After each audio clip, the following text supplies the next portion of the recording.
They must have special songwriting or singing software when people try to link those things together, because it's really interesting to try to link your Pledge of Allegiance together. I think you have to have a very fast connection, indeed.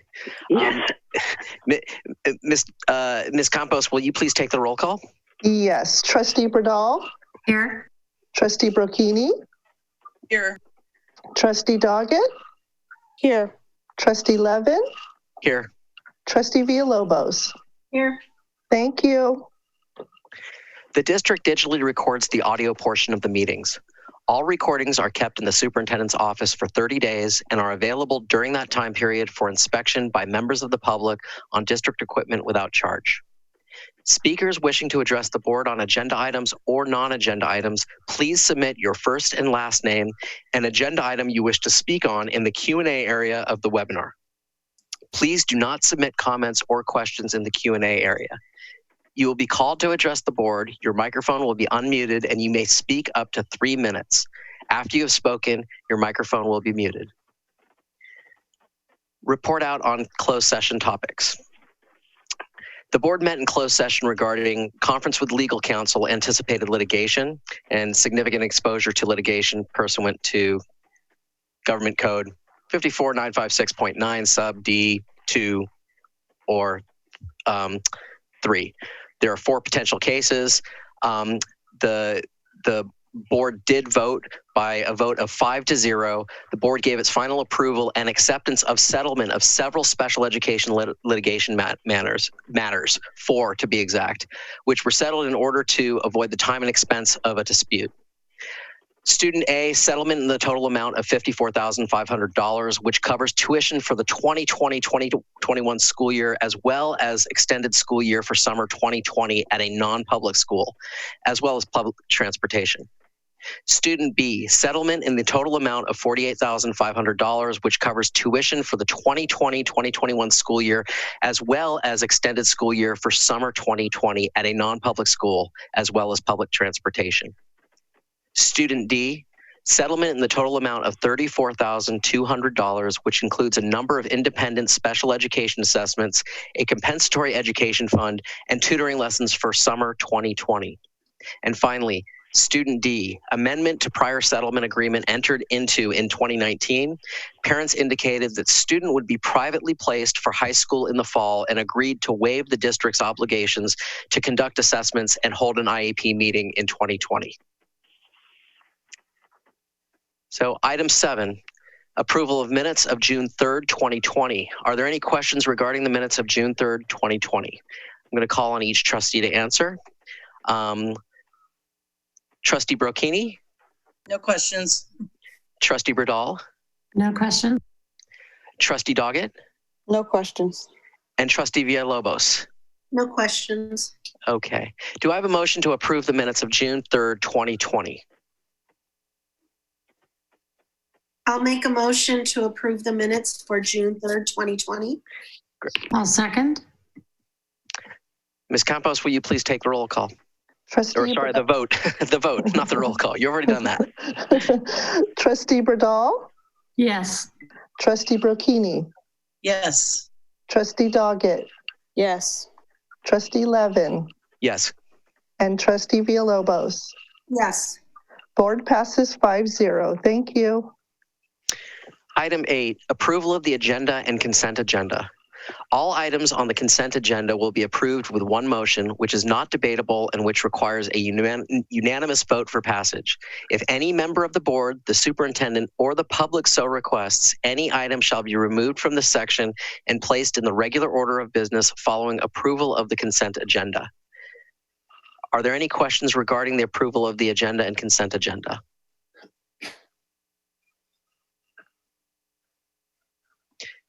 Seeing as there are no questions, do I have a motion to approve the agenda and consent agenda? I'll motion to approve. Do I have a second? I'll second. This is Laverne. Thank you. Ms. Campos, will you please take the roll call vote? Trustee Bradall? Yes.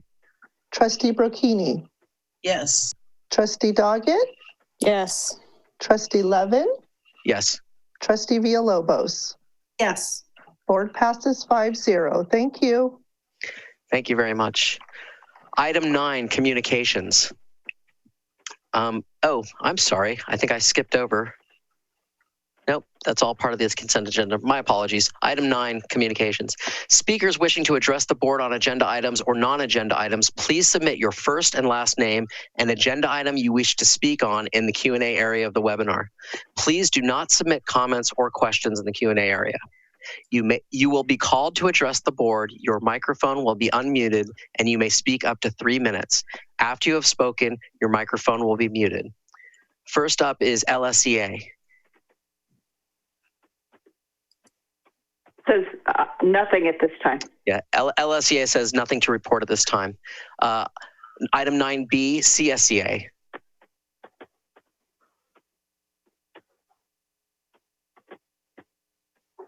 And I want to give them a chance. Anybody from CSEA?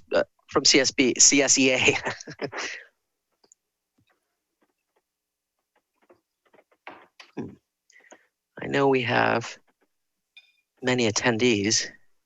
I don't see Jerry. I don't either. Okay, well, we're going to move on. Item 9C, people wishing to address the board.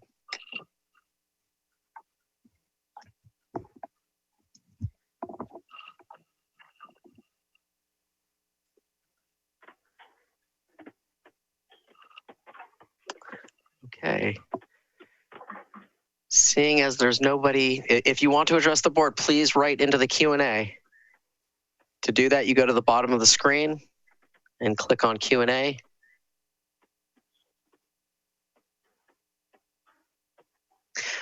Okay, I don't believe there's anybody that wants to address the board. Item 9D, correspondence. Who would like to start? Oh, actually, sorry, got them mixed up. Correspondence, Superintendent Olson. Okay, I have a very exciting one, and Mark Underhagen is the music teacher for 3rd through 5th grade music in our district, and a longtime friend of his. I believe it was an accompanist. Her name is,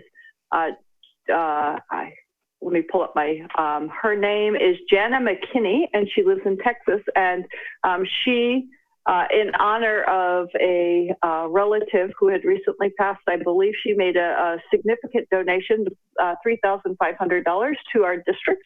And that is in support of the music program. One of the things that's obvious in our return to school is that it's very likely Mr.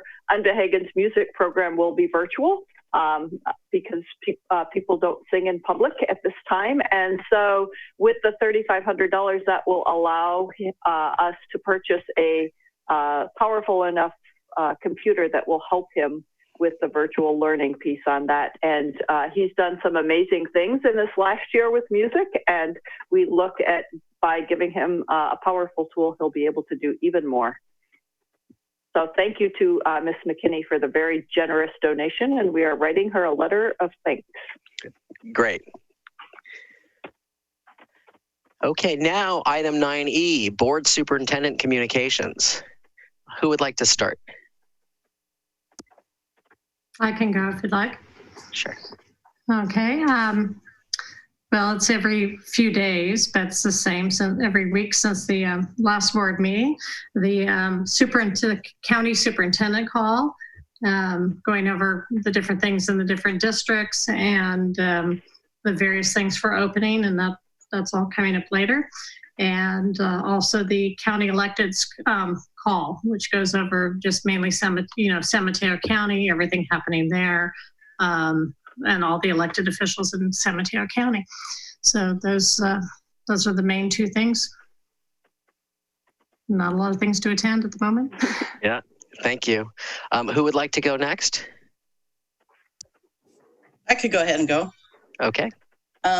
Yes, I've been on the same meetings that Elizabeth's been on.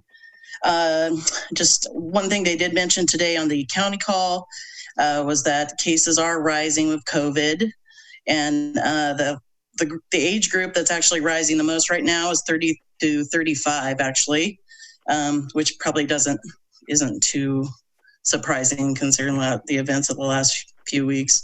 So anyway, the biggest thing is continue to wear the masks. It's really important. It's going to be important for the kids going into the new school year to get used to wearing them, and it's going to be really important. The other thing, it is LGBTQ plus Pride Month, and I wanted to say happy Pride to all the LGBTQ plus families in the district. I did take a second just to look at organizations that are in the district, or not in the district, but that are out there for families. One is GLISTEN, which is an education network that helps educate K through 12 kids and making sure that our types of families are represented in the schools. Also, PFLAG is a really supportive group that supports families of children that are coming out, and so that parents are able to feel comfortable with that. So I wanted to put that out there, and that's my report for today. Thank you. So Trustee Doggett or Trustee Villalobos, who wants to go next? You can go next because I really don't have anything that I can report out today. So. Okay. All right. Everything's online, of course. I've been watching the graduation ceremonies, the 2 webinars on the pandemic framework and CSBA school reopening guidance. I've been meaning to do the next thing for a long time, and I did. I joined the National Education Association, American Indian Alaska Native Caucus. I used to belong to it about 10 years ago, and their goal is to help promote the education of American Indians and Alaska Natives. I also attended the City Council meeting study session on police procedures in Pacifica. It was a very, very productive and interesting meeting, in my opinion. We listened to community members' experience with the police right here in Pacifica. The most surprising thing to me was that Mary Bier, who's one of the council members, asked if the police record the race when they pull somebody over or arrest somebody. And the race is a data that's not collected. The only thing that they do is the officer has the option to do a perceived race or gender. And so for me, that was just really surprising in light of everything that's going on. And that's about it. Okay, thank you. I have nothing to add. I went to not a virtual graduation, but a graduation parade for Cabrillo, and sort of waved on all of the proud graduates that went by. And then I guess I virtually partook in a graduation ceremony through recording a video for the Cabrillo 8th graders who graduated, and that's about it. So not too much to add on to what my fellow trustees have said, and I think Elizabeth kind of said it all. Trustee Bradall, there's not a lot going on out there, right? Everything you want to do if you want to be safe is being done from home. So, thanks. Let's move on. Item 10, district business. District goals. The district values the goals provided in our local accountability plan, LCAP, and strategic plan. All of our district board agenda items are tied to these goals. One or more goals are listed in the description of each board agenda item. The details for each of those district goals can be accessed on our agenda online public page or by visiting the district website, www.pacificasd.org, under District Administration, Board of Trustees.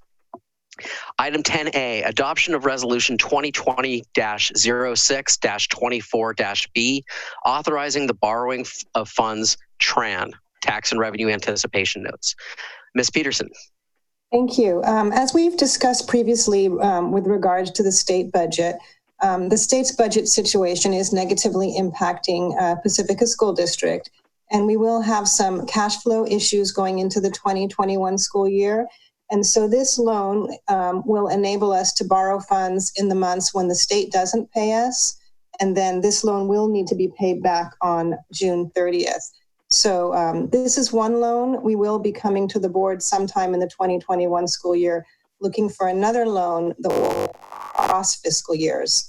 But for tonight, we're asking the board to approve this to enable us to maintain positive cash flow in the months that the state does not pay us for the next school year. Any questions or comments? My only question for you is whether you've heard about the latest negotiations between the California State Legislature and Governor Newsom, and the word is that they want to do widespread deferrals now to avoid budget cuts. Actually, so I guess this could be a sneak preview of what's really to come for the longer term. Yes, right? I did hear that. You're right. It's going to be ongoing in the next year and possibly the one after. Yeah. We hope that's better. I mean, my understanding is that's better than a budget cut. It still costs us money, but at least they're not cutting our budget. Yes, right? much better. Yeah. So, okay. Are there any questions from my fellow colleagues on the board? No questions. No. Okay. No questions. No questions. No questions. Okay. Do I have a motion to approve the adoption of Resolution 2020-06-24-B, authorizing the borrowing of funds, TRAN? I'll make a motion. I'll second. Okay. Suzanne, that was Kai and Elizabeth. Thank you. Yeah. And will you please take the vote? Yes. Trustee Bradall? Yes. Trustee Brocchini? Yes. Trustee Doggett? Trustee Doggett? Yes. Trustee Levin? Yes. Trustee Villalobos? Yes. Board passes 5-0. Thank you. All right. Item 10B, approval of Resolution 2020-06-24-C, authorization of dry period financing loan from San Mateo County Office of Education. Ms. Peterson. Okay, thank you. This is new this school year due to the way the property taxes were distributed in San Mateo County and some changes that occurred late in the school year, which we've been updating you on. We found out in March that we were no longer going to receive any property taxes for this school year, and we were going to receive 100% state aid, which is LCFF funds. So based on that, the state doesn't catch up in their payments. Once it was determined that they were going to owe us more money, the state was not able to apportion the funds through June. So the County Office of Education has been working with several school districts in the county trying to procure a loan. And since they were unable to get a loan jointly for the school districts, the County Office of Education will be lending us the funds for the end of the month for June. It's going to be a bookkeeping entry where they'll transfer $2 million from their account to our account. And then on July 1st, they will transfer the funds back. And we would only pay them any negative interest that has occurred during that time. So the County Office of Education has really supported school districts during this difficult time. There's several school districts. The county superintendent had a resolution passed just this past week enabling us to get these funds from the county. So we're very grateful. And tonight we're just asking the board to approve that so that they can go forward and loan us those funds for June. Great. Do I have questions from my fellow board members? No questions. No questions. No questions. Okay, so my understanding is that the negative tax is really negligible, and it's really just for about a month worth of borrowing, right? Even less, because it's just going to be a few days. Oh, it's just a few days. Gotcha. Okay, great. Well, so given that, do I have a motion to approve the approval of Resolution 2020-06-24-C, authorization of dry period financing loan from San Mateo County Office of Education? I'll motion to approve. And I'll second that. Ms. Campos, can you please take the vote? Yes. Trustee Bradall. Yes. Trustee Brocchini. Yes. Trustee Doggett. Yes. Trustee Levin. Yes. Trustee Villalobos. Yes. Board passes 5-0. Thank you. Thank you. Item 10C, Pacifica School District initial negotiation proposal with Laguna Salada Employee Association, LSDA, for the 2020-2021 school year. Ms. Peterson. Thank you. So as part of the bargaining process, prior to meeting and negotiating with our bargaining units, we do make public what our intentions are for bargaining for the 2021 school year. And so we did attach our initial proposal to the board item. And of course, we do list our core values, and our proposal is in alignment with the board's core values as it relates to negotiations. Just very quickly, it's success for all students, respect for all, constructive, reality-based negotiations, and promoting fiscal responsibility and long-term stability in summary. So our whole contract is up for discussion for the 2021 school year for the teachers union. And so we did list the agreement to update the agreement for an additional 3-year term. Article 2 is really recognition. It just has to do with some cleanup of who is a member in the union. It has some old job titles there that no longer exist. And then, of course, calendar. We always have an interest in discussing calendar and, the possibility if the state had, initiated some sort of, unrestrictions on the calendar, we would have liked to discuss that. And we also would like to discuss where is the best place to do our professional development given the current circumstances this year. And then Article 9 is compensation. The district has an interest in providing fair and equitable total compensation for all of its unit members while maintaining fiscal solvency. And Article 10, summer school, it's really outdated language. It's been a while, and we really would like to update the language to what our current practice is. And then Article 11 is class size reduction, and we would just like to explore if there's any flexibility options that might be available to address the current situation. And then again, we always reserve the right to open additional articles as it comes up when we meet with the teachers. The teachers did sunshine in a prior board meeting, and so this is the district's sunshine that we are reviewing with you tonight and asking you to approve so we can move forward with the Laguna Salada Education Foundation negotiations. Excellent. Thank you so much. I'm going to go down the list and ask each trustee to whether they have questions. Trustee Brocchini? No questions. Trustee Bradall? No questions. Trustee Doggett? No questions. And Trustee Villalobos? No questions.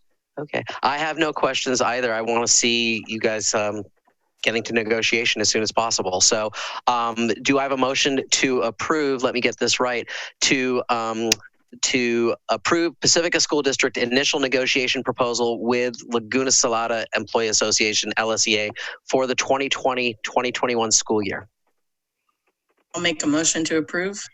Do I have a second? I'll second. Ms. Campos, will you please take the vote? Yes. Trustee Bradall. Yes. Trustee Brocchini. Yes. Trustee Doggett. Yes. Trustee Levin. Yes. And Trustee Villalobos. Yes. Board passes 5-0. Thank you. Thank you. Item 10D, Memorandum of Understanding, MOU, between Pacifica School District and San Mateo County Office of Education for teacher induction services for the 2020-2021 school year. Ms. O'Flaherty. Yes, thank you. So this is an annual MOU between Pacifica School District and San Mateo County Office of Education for new teacher support. It's a contract and service provided by the San Mateo County Office of Education. To fulfill the requirements for the California Clear Multiple Subject and Single Subject Credential, newly credentialed teachers must complete a California Commission on Teacher Credentialing approved professional teacher induction program. Last year, there were 4 teachers in the first year program and 9 in the second year induction program. And we are anticipating 8 teachers in the first year program and 8 in the second year induction program. These are anticipated numbers as we are still hiring for the 2021 school year. and it is recommended to the board. It is recommended the board approve this MOU for the 2020-2021 school year. Thank you very much. Do I have questions from my colleagues on the board? No questions. No questions. No questions. No questions. Okay, I just have a quick question, because when I was reading through it, there seems to be a choice whether to contract this out or try to provide these services, these induction services, sort of grow our own teachers. And so right now we're contracting out to San Mateo County, and the memo says to have a broader pool of support providers to fit the varying content assignment needs of teachers. It also says fiscal prudence. So I assume that the $2,500 per inducted teacher is cheaper than the way we can do it. But it also says, and to potentially build a program that is sustainable over time, e.g. train PSD teachers, retirees to serve as SPs. So I'm just wondering, it's in the memo, do we have any plans to try to grow our own so we're not reliant on the county to provide these services, or is that pretty far off now? I don't think it's, I'll jump in. I don't think it's necessarily very far off. I do know that last year when we started with a new teacher mid-year is that we asked a retired teacher from Sunset Ridge to take that role. And so in terms of, sometimes districts will have their own full-time support providers that are teachers on staff, and that's not something that we could afford to do at this time. Retired teachers would be a great match for that. We haven't had a very large pool of people that were interested in doing that work, but we did when we needed one last year. This kind of was able to locate one. Okay, I'm just wondering if it might be preferable, or if it might be a better fit that you're getting inducted by somebody that has been in the district, working in the district, right? So it kind of keeps it in the family, if you will.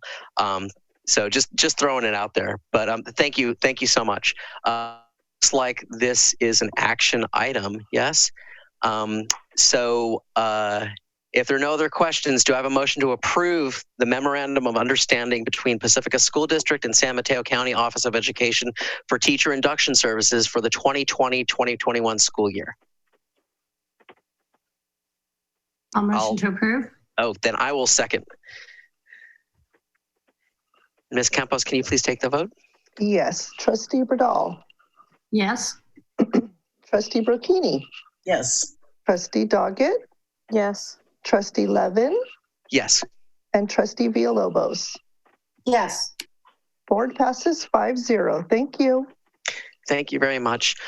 Item 10E, Notice of Intent to Hire, Provisional Internship Permit. Ms. O'Flaherty. Thank you. Flaherty. Sorry. You're good. So the Pacifica School District would like to rehire a teacher as the kindergarten first grade teacher at Cabrillo School for the 2020-2021 school year. This teacher served as a kindergarten and first grade teacher at Cabrillo School this school year. Due to shelter in place, the teacher was unable to complete the necessary CSET testing that was needed in order to obtain an intern credential through her credential program. She must obtain a provisional internship permit in order to be qualified to teach in this classroom setting as set by the guidance of the Commission on Teacher Credentialing. Once the board agrees to support her as a classroom teacher and CTC approves the provisional internship permit, the teacher will then have 1 year to take the CSET and to finish her credential program through CalTeach. It is recommended that the board approve this agenda item. Thank you very much. Do I have any questions from fellow board members? No questions. No questions. I see Trustee Bradall shaking her head. Oh, I take that as no questions. And I have no questions either. Do I have a motion to approve the Notice of Intent to Hire Provisional Internship Permit? A motion to approve the Notice of Intent to Hire Provisional Internship Permit. And I'll Do I have a second? Great. Ms. Campos, will you please take the roll call vote? Yes. May I get clarification on the second, please? I said I second, but I'm not sure if I Thank jumped you. on. Thank you. Okay, here we go. Trustee Bradall, Yes. Trustee Brocchini, Yes. Trustee Doggett, Yes. Trustee Levin, Yes. Trustee Villalobos. Yes. Board passes 5-0. Thank you. Thank you very much. We're on item 10F, resolution number 2020-06-24-D, classified reduction in hours as a result of lack of work and or lack of funds. Ms. O'Flaherty. Thank you. This resolution reflects the reduction in hours for 2 school assistant positions at Ocean Shore School. The reduction in hours is due to lack of work and or funds. For the first school assistant position that is being reduced by 2.4 hours, this is occurring as this position was to support 2 students who had medical needs. One student has graduated from the 8th grade and is no longer in our district. And it was determined by the 504 team that the second student was old enough to manage their medical needs independently or with little assistance.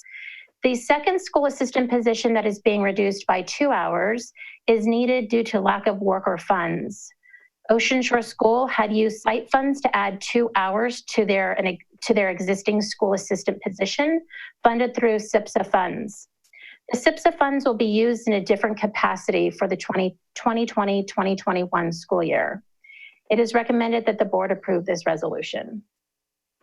Thank you very much. Do I have questions from my fellow board members? No questions.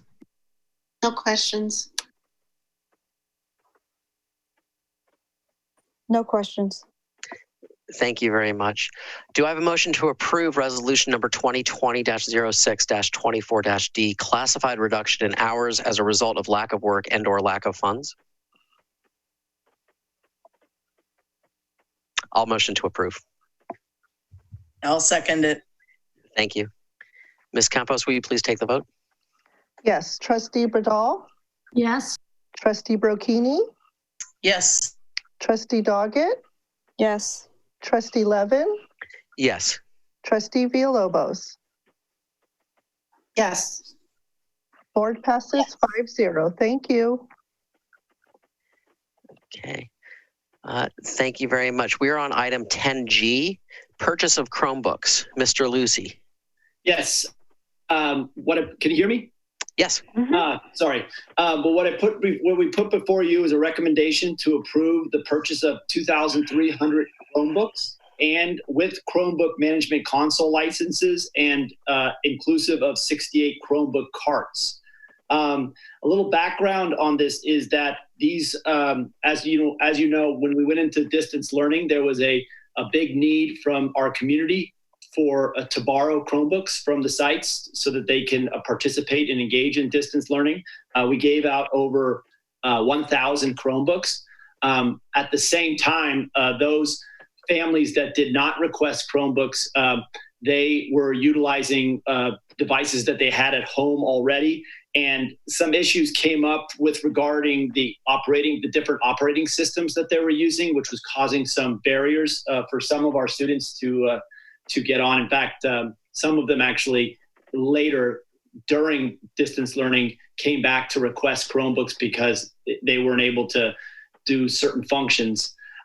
So based off that need, we moving into a situation where we will be kind of fluctuating between distance learning and this, and we'll be going in and out of that. It was important for us to purchase enough Chromebooks so that each student would be able to take a Chromebook home with them and utilize it during distance learning time or at home learning time, and also bring it and use it during school time. So the 2,300 Chromebooks that we're proposing for purchase are the same ones that we had purchased this past year. It's the Levano 300E second generation Chromebook, and it was highly recommended by digital advisors. And as I said, the quote does include the 68 Chromebook carts, and this will be paid through our Measure O bond funds at a discounted rate through CDWG.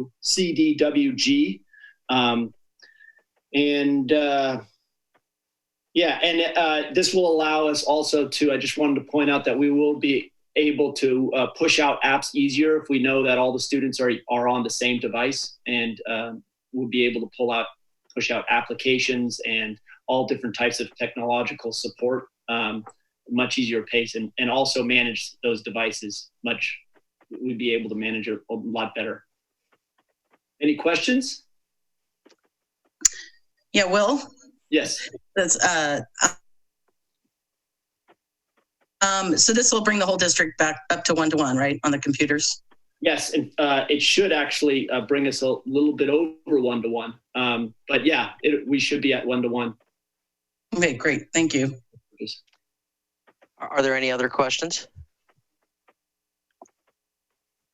No? Okay, so Will, I do have a quick question here, and thanks for Trustee Brocchini, thanks for asking about the 1-to-1. So I assume that we're retiring some of the current fleet as well, right? Yeah, there's some of them that are up for decommission, Okay. but I think it's later it's in the middle of the 2021 school year. So I think it's sometime around January or February when our next wave are being decommissioned. Which is okay, so we'll be just a bit above 1-to-1 now, but then we're probably going to have to make another purchase to maintain that later. Yeah. Yeah, they'll be need for future purchases. But I think with this purchase, based on the numbers that would be decommissioned in February, I think we still would be at 1-to-1, but it would be tight. Okay, great. So thank you. My only question is when I looked at the numbers, I wanted to make sure that everyone was aware that the number of carts, there are about 4 additional carts than are necessary to house those 2,300 units. And that's fine if we have carts that have to be replaced, but I just wanted to make sure that you knew, because that's about $5,000. My rough calculation of it was about $5,000 of spending on 4 additional carts that I'm not sure if we need or not. So I just wanted to make sure we needed them. Maybe we have four carts that are on their way out, existing carts that are on their way out, and we needed those. Well, if you do the math, then 30. Each cart holds 36 Chromebooks. If we're getting 68 of them, then that would house 2,448 Chromebooks, and that's 148 more than we're purchasing. Yeah, there's 2 things here. First, there are carts that these Chromebooks cannot go into. They have to go into these newer carts because of the way these new second generation Chromebooks do work out.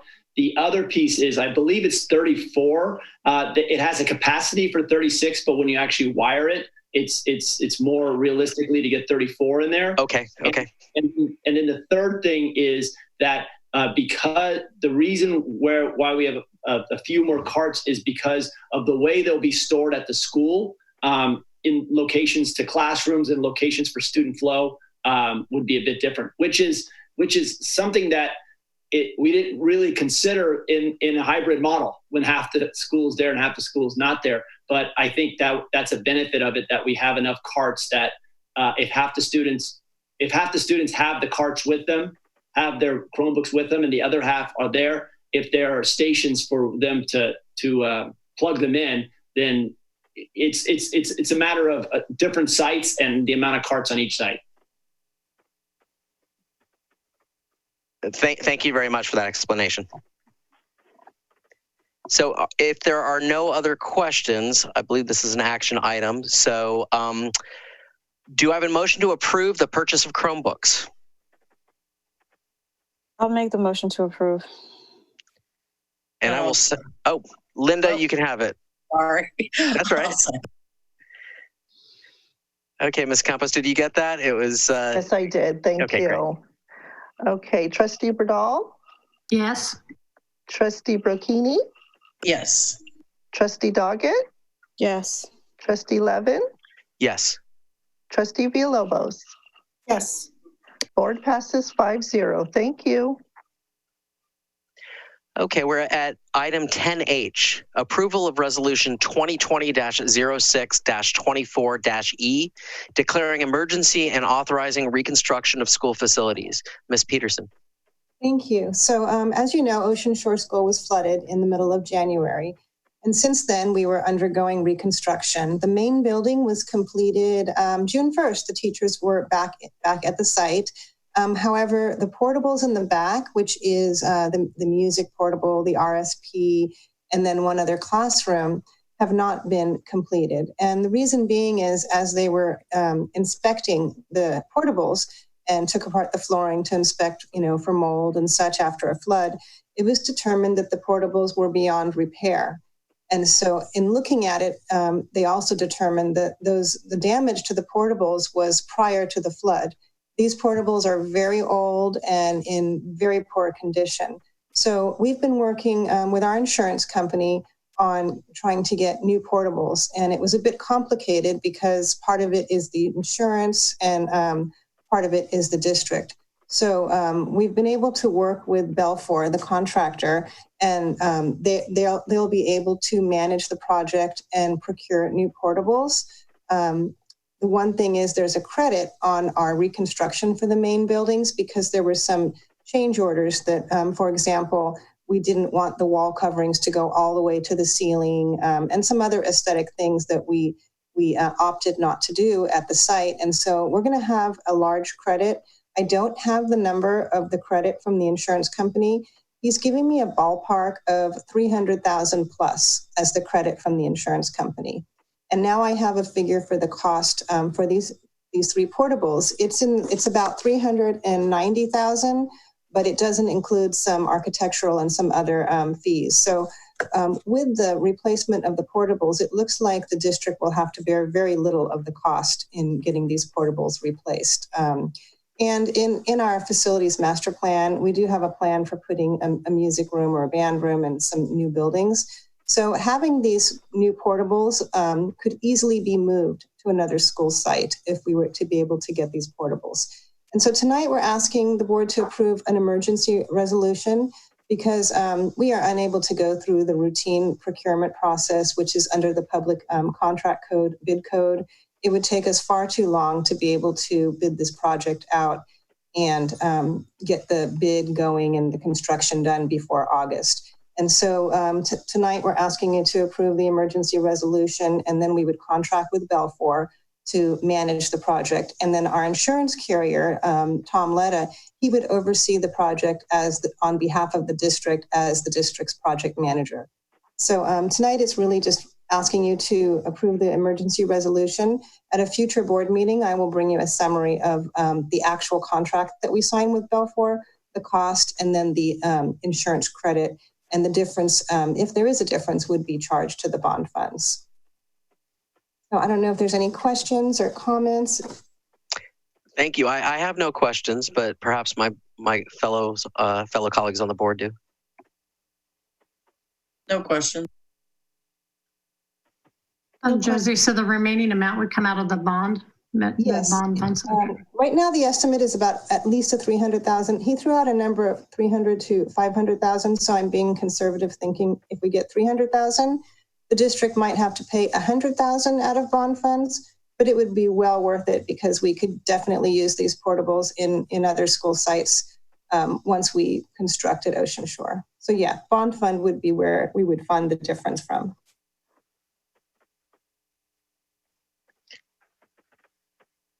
I don't have any questions. Okay. Trustee Villalobos, any questions? Oh yeah, I already said no questions. Oh yeah, sorry, I didn't hear you. Okay, well, so do I have a motion to approve the resolution 2020-06-24-E, declaring emergency and authorizing reconstruction of school facilities? I make a motion to approve 2020-06-24E, declaring emergency and authorizing reconstruction of school facilities. I'll second. Okay, very good. Everybody's beating me today. Ms. Campos, will you please take the vote? Yes. Trustee Berdal? Yes. Trustee Brocchini, Yes. Trustee Doggett, Yes. Trustee Levin, Yes. Trustee Villalobos. Yes. Board passes 5-0. Thank you. Thank you very much. Item 10I, Measure O update. Ms. Okay. Peterson. Thank you. So we did a pretty comprehensive update on April 1st. So this is just a short update for what's happened in Measure O since then. Of course, it has been slow because of the COVID-19, and also it's been difficult for us not having a project manager to help us move forward. But here's what we've done since the last update. We did replace the district office roof. That was a necessary item. It was leaking really bad this past winter, and was just in really poor condition. So that project was completed. We're in the middle of completing some code compliance projects at the Lindemar Educational Center. And then we have the network infrastructure upgrade that we're working on. And then tonight, the board approved the purchase of the Chromebooks. So we still have quite a few projects we've been working on, and we'd like to move forward with some other ones. We did post for a project manager position, but unfortunately, we were unable to hire somebody in the first go around, and we really didn't get any more applicants after that. So I know tonight on the agenda coming up next is also a project manager job description, and Alexis can speak more to that, but we're hoping if we can change the job description a little bit, we can then get a better candidate for that position. So it's a short update. I know it's not a lot of information. I don't know if you have questions or comments or some direction for us as we move forward. No, I personally think that was very helpful. I guess the only thing I want to hear about is tell us a little bit about the candidates that applied and how they were not suitable. No, I think I would just probably discussing that in an open meeting is probably not the appropriate. Oh, is it? Okay. So we interviewed through to the second round and didn't move any candidates forward. Okay. That's please. I'll be quiet. I just have, I guess, a comment on this is that I believe the first salary was $72,000-ish. And that is just way too low for the Bay Area. And so looking forward next time, because we will have more construction coming up and probably hiring other people, is if we can just research more on what the going salaries are for project managers. They are right around, 110 to 140, 50, 60. So just advertising the correct or the competitive salaries that we are within San Mateo County and San Francisco. That's the only comment I would have. That's also the feedback that we got when we went out the second time to network, was that our salary was too low. Great. So I'm glad that was consistent. Thank you, Trustee Villalobos. Do I have any other questions on the board?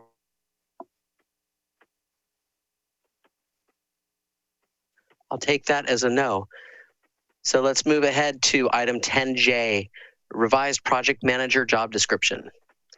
Ms. O'Flaherty. Thank you.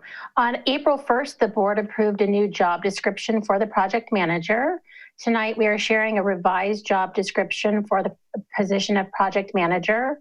The job description was developed to reflect an increase in the duties, responsibilities, expertise, and abilities necessary for the job, which is reflected in a higher pay scale.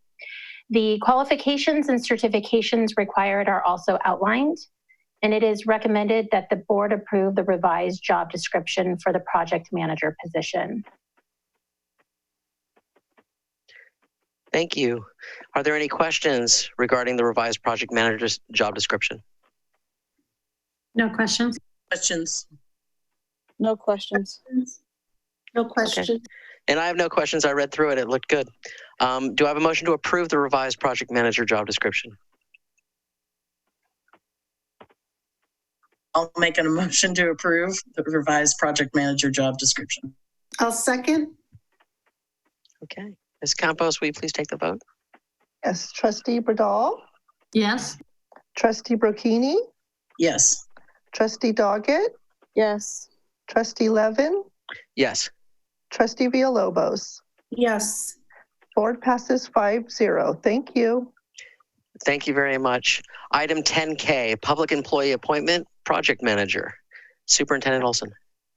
I am delighted to ask you to appoint a candidate that we worked with for over 6 months in developing our facilities master plan.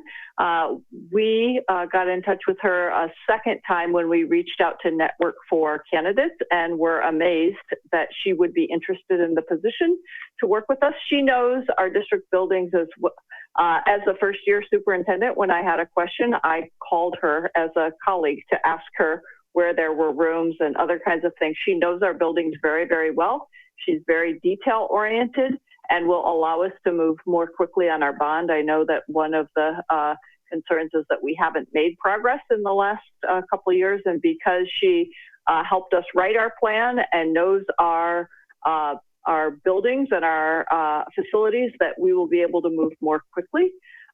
While there is a higher salary, I know that her expertise as an architect will allow us to save money in terms of change orders. When we think about building a $5 million gym, that's where part of your funds can get eaten away, is when you make different change orders or other kinds of things. And I believe that both in the time that it will take us to complete projects, because she'll be able to appropriately space the projects, but also in knowing the projects to the degree that she does, I believe there will be a huge cost savings. So Josie and I both, a number of people on the board, Elizabeth was a part of the Facilities Master Planning Committee, as well as a number of people in the audience knew of Cece's work from the Facilities Master Plan, and we would highly recommend that she be approved for our, it says construction project manager, but as the project manager, we're going to refer to it as the project manager for the Pacifica School District. Are there any questions? No, I mean, I'm very convinced. I guess what I was trying to get at before is what I guess I refer to shortcomings of the other applicants, is that it seems like you found somebody that really brings a lot more to the table and would be a much better fit for the position. Correct. Yes, that's exactly it. Are there any other questions or comments from my board members? I was just going to say, it's all you. I'm just glad I was going to say I'm glad that it sounds like maybe we found someone, and I think the district is looking to move forward on some of this stuff. So great. Any further comments, or shall we vote?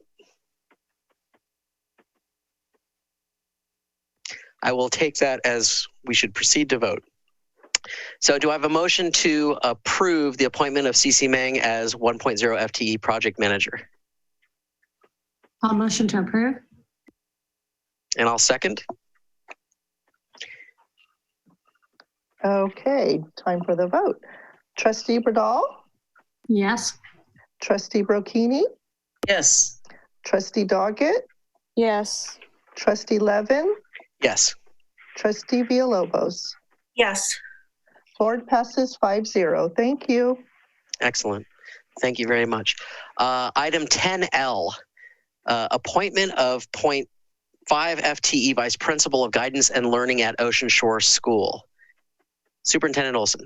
That is mine. At our last board meeting, we approved the position of Vice Principal at Ocean Shore School for this 1 year during the transition, with recognition that this has been an extremely difficult year, not just because of COVID and distance learning, but also because of the flood that happened on the 16th. And to allow the transition of to the new principal is that we would have a 0.5 vice principal. And there was someone that was in that role and very well respected and very credible with the staff. And we heard from many, many parents and many staff members that they would like to work with Ms. Siva Steele again. Our last action was around having the position. And so this action is to appoint someone to that position. And I highly recommend that we approve Siva Steele as the vice principal of Ocean Shore School. Thank you very much. Are there any questions regarding the appointment of Siva Steele as the 0.5 FTE Vice Principal of Guidance and Learning at Ocean Shore School? Since I wasn't here at the last meeting, is this the same position that is going to be paid for out of a different pool of money? I can't exactly remember it. There are three funding sources for this. One is that the district's portion is about $45,000, and that is in lieu of having an on-site counselor. This year, their counselor is an outside provider because we weren't able to find a 0.5 person. We were going to post for that position, but from the staff and the parents, they said that Siva often plays that role. A counselor and a vice principal are not the same thing, but that district funds are being used to pay that portion of the vice principal. And then $15,000 would be site SIPSA funds that the school site council allocated for that purpose. And then the third pot is $15,000 from the PTO. And we received a letter from their PTO president recognizing that they would be able to fund that and that they understand that it is only for 1 year during the transition of the new principal, Jean Bellinger. Thank you. Do I have any other comments or questions on this item? No. Okay. Do I have a motion to approve the appointment of Siva Steele as 0.5 FTE Vice Principal of Guidance and Learning at Ocean Shore School? I'll motion to approve. I'll second the motion. Okay, I will call for vote. Trustee Bradall? Yes. Trustee Brocchini? Yes. Trustee Doggett? No. Trustee Levin? Yes. Trustee Villalobos? No. Board passes 3-2. Thank you. Thank you. Item 10M, student engagement during distance learning presentation. Mr. Lucy. All right, I'm going to share my screen here. I have a short presentation.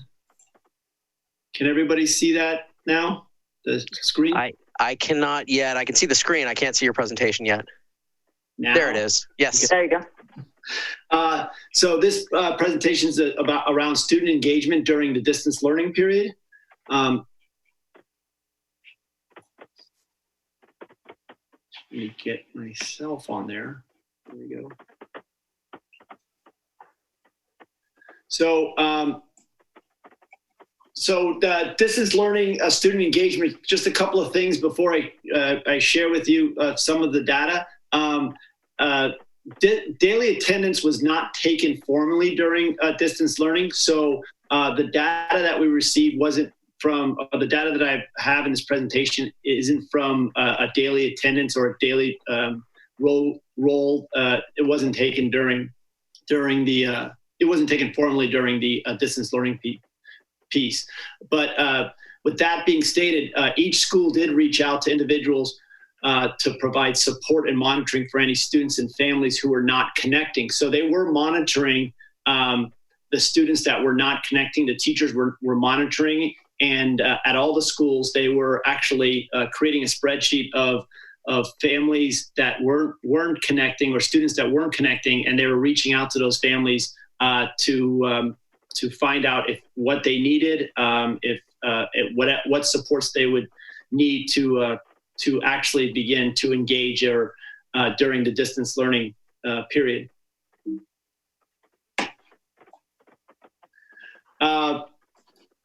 Oops! Oh my gosh! Sorry.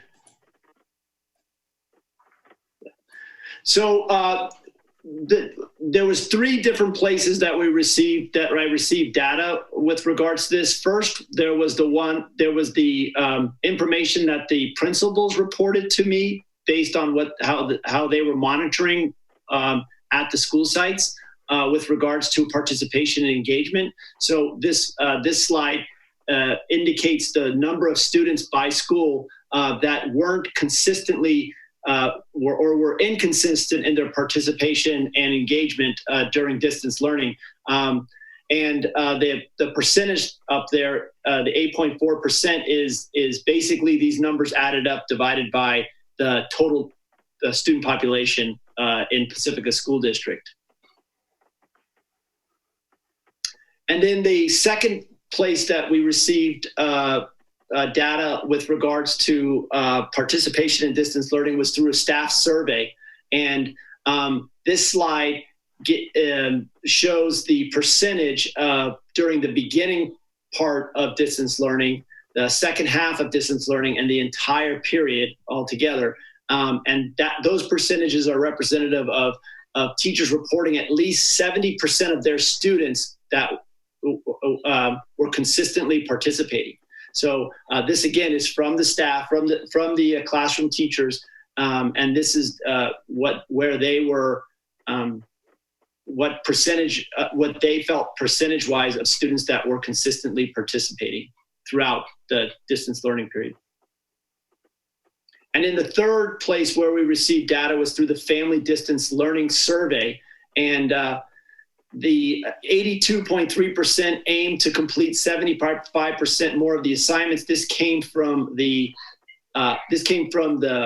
families, and with 969 respondents. And the pie graph down there gives you an idea of the amount that aim to complete 100% of the assignments, 75%, 50%, and 25%.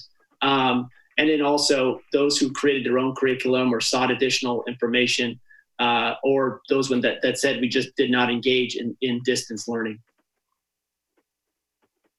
So, I mean, I know that was short, and there was 3 parts of that data, 3 places that we received that data from. Are there any questions with regards to student engagement during distance learning? I have a question. Yes. I'm just curious, do we have any liability if the students are not engaging in their classroom time or assignments while they're online? Well, as far as participation, there was no requirement by the state to take roll during distance learning. I believe, and maybe Heather, you can help with this. I believe that there was no reporting of ADA, daily ADA, during the distance learning period from when school closures began. And I'll just address that. Is in this past year, to answer the exact question, is that there's no liability. To answer perhaps the question that we care most about is that there is kind of a moral. This is their schooling. And I think if we thought that it was for such a short period, that might be one thing. But when we think about that being in the long term and the long-term effects of that, there's no legal requirement. There is a moral and a social requirement to do that. And in the next round of funding that comes out, there were several trailer bill requirements that require that we track attendance and that we seek out students that are not participating and make efforts to ensure that they're participating. So the funding and the trailer bill that requires that will change the law around that, so it will become legally required. There was also efforts. I can't overstate this. There was efforts made on each site, not only by the classroom teacher, but also by the support staff, the office staff, the administration. There was extensive reach outs. I mean, it was very. It was amazing about how quickly we got just even devices in students' hands so that they could participate. we were a little slow on the hot spots because of some holdups, but I was really impressed with the school sites. They really were reaching out to these families. Some were actually doing social distancing appearances at the doors of those families to make sure that they had what they needed, and really to ask them what kind of supports that they needed. Well, I think that the numbers, for each school, I think those will be helpful now if we could use them so that we can identify who those students are now and have a plan in place, come August and September. Is there any way we can do that? Yeah, that's part of the planning process that we're going through right now. Those are numbers on that slide, but we have the names of those students and the families of all those that represent those numbers. So obviously, especially if we're putting equity at the forefront in our preparation to reopen schools, that's going to be a major focus in achieving a successful reopening. And that's exactly why I requested this, Mr. Lucy. I think moving forward, the requirements that we actually do tighter tracking is also going to help quite a bit. I mean, you have these students' names, which is great. I mean, you can actually go and really figure out if there's any systematic relationship between the types of students that were not engaged. But let me just also tell you, if you look at the responses from principals and the responses from teachers, there's a very wide range there, right? Because the principals are saying 8.4% of the students were not consistently engaged, right? And we're not really sure what that definition that each principal used. When you go to the teachers, you had some sort of definition saying at least 70% of the time. But what we see here is that, on average across the whole period, 25%, roughly 24.4% of the teachers said that there were not at least 70% of the students consistently participating. And so that's a really different story each of these are telling you, right? That the teachers felt that there was less engagement than the principals. That's what I'm getting from this. So I just think moving forward, it'll be good to tighten up exactly how the data is being collected, right? And furthermore, to really pay attention, as Trustee Villalobos said, what types of students are the ones who tend to be less engaged, and then figure out what types of extra supports can we do. And it's more diagnostic. It's not to slap anybody's hand at all. It's just what can we do to help these families. Going to be different solutions for every family, different reasons why students aren't engaging. But thank you for pulling this together. I know you're very, very busy, and pulling these data aren't easy. So no, but I do have to say that it was a good process for me to go through, because it does beg the point to make sure that metric or the way we are gauging who's participating, who's not participating, needs to be, as you were stating, a lot more tighter. And we have to have things in place so that we have. I mean, the good news is we do have the names, but the other part of it is, we went from 3 different kind of data sets, and the definition of inconsistency versus consistently participating was a bit loose. We need to tighten that up. So I do agree with what you're saying. Okay, thanks so much. That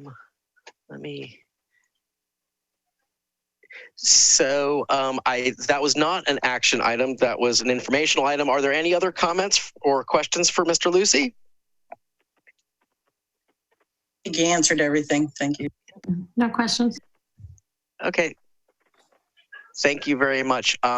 Let's move on to item 10N, update on COVID-19 school dismissal and reopening of school. Superintendent Olson. That could not have been teed up any better for me in terms of thinking about our plan and our work. So our district has a staff return to work team that has about 53 people of all 3 employee groups. There are administrators, there are teachers, there are classified staff across the areas. There are 4 main groups. There's instruction and technology, special education, health and safety, and wellness. We had our second meeting today. In our first meeting, we all participated in the framework for the pandemic recovery from San Mateo County Office of Ed Superintendent Nancy McGee. We all received a 1-hour webinar in that, and mostly the participants felt positive about us being able to come back to school. I believe that as we think about this, it's really a daunting task, because one of our main task is keeping kids safe and keeping staff safe, right? That's the utmost concern. And so we want to make sure that all of those pieces are in place. I'm going to tell you a little bit about the process and the timeline, but a really important piece of this would be hearing from the trustees regarding their priorities. Is that we have heard from parents in the return to work survey. While a certain number of parents may choose to keep their child home in a full year distance learning program, a number of parents are very interested in getting their kids back to school. And so we are developing plans for both a hybrid program, which would allow physical distancing and a safe return to school, and some at-home distance learning, some that would be different than the distance learning that we did prior to. This would be an extension of what is happening in the classroom. And then we'll have the full year of distance learning program for those kids that may be medically fragile or not able to come to school. So from the superintendent's perspective, what I would just like the trustees to discuss just so slightly is what are, as you see it, our priorities. Many of you attend the meetings with the elected officials or with the superintendent, Superintendent Nancy McGee. And so you know about the wearing face masks, physical distancing, hand washing, no large groups. But if we had to, as a district, and I think one of the hints is in that piece behind us, the one around engagement, student engagement, what would be your highest priorities that this team focus on as we develop our plan? So let me just say, I mean, aside from the safety issue, which is of primary importance, and not just for the students, but also their families, right? Because many of them might have family members who are elderly or otherwise have fragile conditions. If I focus just on the educational side, and it's going to sound like I'm towing the line from the county, but I've thought this throughout. We really have to focus on meeting the needs of those kids who likely experience the largest learning gaps due to the crisis. And so I'm just going to put out there our special education population, number one. I don't think it's probably much more difficult for them to get benefits from a distance learning program, at least some of them. In addition, for the SDC classes, it will be easier to do social distancing in those environments, I think, because there are fewer of these kids. So I would like to prioritize the special education students, getting them into in-person learning as soon as possible with as much time as we can give them face-to-face. And then that's followed by the English learners, okay? For me, I really just feel that these are the two all the student populations are vulnerable from the COVID crisis, but these are both the most relatively more vulnerable, or the most vulnerable. So that's what I would like to see. That's where I would put my priority, and that would be followed by any other students who have we think have experienced more learning loss due to the crisis and having to move to this sort of sudden shock of distance learning. So I'll be quiet, but those are my 2 cents. I hope that's helpful. Thank you. Others? I'd just say that, probably getting the most students as possible on campus. Of course, what Jesse said with the special ed and the English learners, special focus on them, but as many as we can safely get back for a variety of reasons. Home life, the socialization, just everything that goes with school, they can all benefit, as many as we can get back in safely, with the 4 pillars that Nancy McGee's been. I agree with both my fellow trustees, but I also think we need to make sure we're really paying attention to the social emotional health of all the kids, because not everyone has been in a healthy place for the last number of months, and making sure they are comfortable at school and safe, and then hopefully then that just helping them in general, social emotionally. So anyway. Yeah, excellent point. Thank you for bringing that up. I think my greatest concern is just the health of our students and our staff. I keep looking at what's going on in the news, and as part of the governance of our district, as part of leadership, I just want to make sure we're making decisions that are the smartest for our district, given the information that we have. And so I'm very concerned about putting, I know that kids need to be in school, and I know that they benefit greatly from it. But if we decide to put kids in classrooms, are we keeping them safe is what I want to make sure we do. Thank you for recognizing that not only the safety of students and families, but also of staff as well. That's very important. I can just piggyback a little bit. The most important thing for me is the safety of the staff, the teachers, the students, no matter what we have to do to keep the kids learning. My other concern goes with a lot of with the other trustees, is that we focus on special ed, English learners, foster youth, lower income families, and those kids that we just saw a few slides back that were not able to connect with online learning. So my understanding is that we're supposed to take the most vulnerable students and then work around that, or work going out like that. So I think that, I think Jesse said, and Elizabeth, getting the kids back into school, like the special ed, the English learners, lower income families, but in small class sizes. I'm not quite sure how that's going to work yet, but having our own, or the teachers having their own bubbles. For example, here at home, we have our own bubble. Not even grandma is in our bubbles. Really? No. So having, and when I say bubbles, I mean coming into our home and being without the masks, that. So maybe there's a way to make bubbles for the, the special ed kids, the English learners, lower income families, to whatever, and going back to the safety first.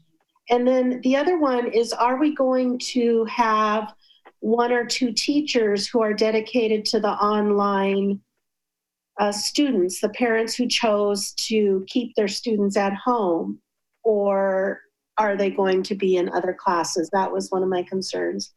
And then the other one is just possibly keeping it in line with our high school district, because,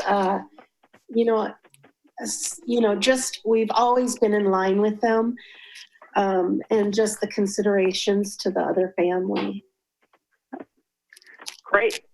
You guys did a great job on that. And that actually, this conversation was very close to the conversations that were had in the groups today as they reported out. So just to give you some information and respond to some of the things that you said, is that when we do look at it, the cases are rising in San Mateo County.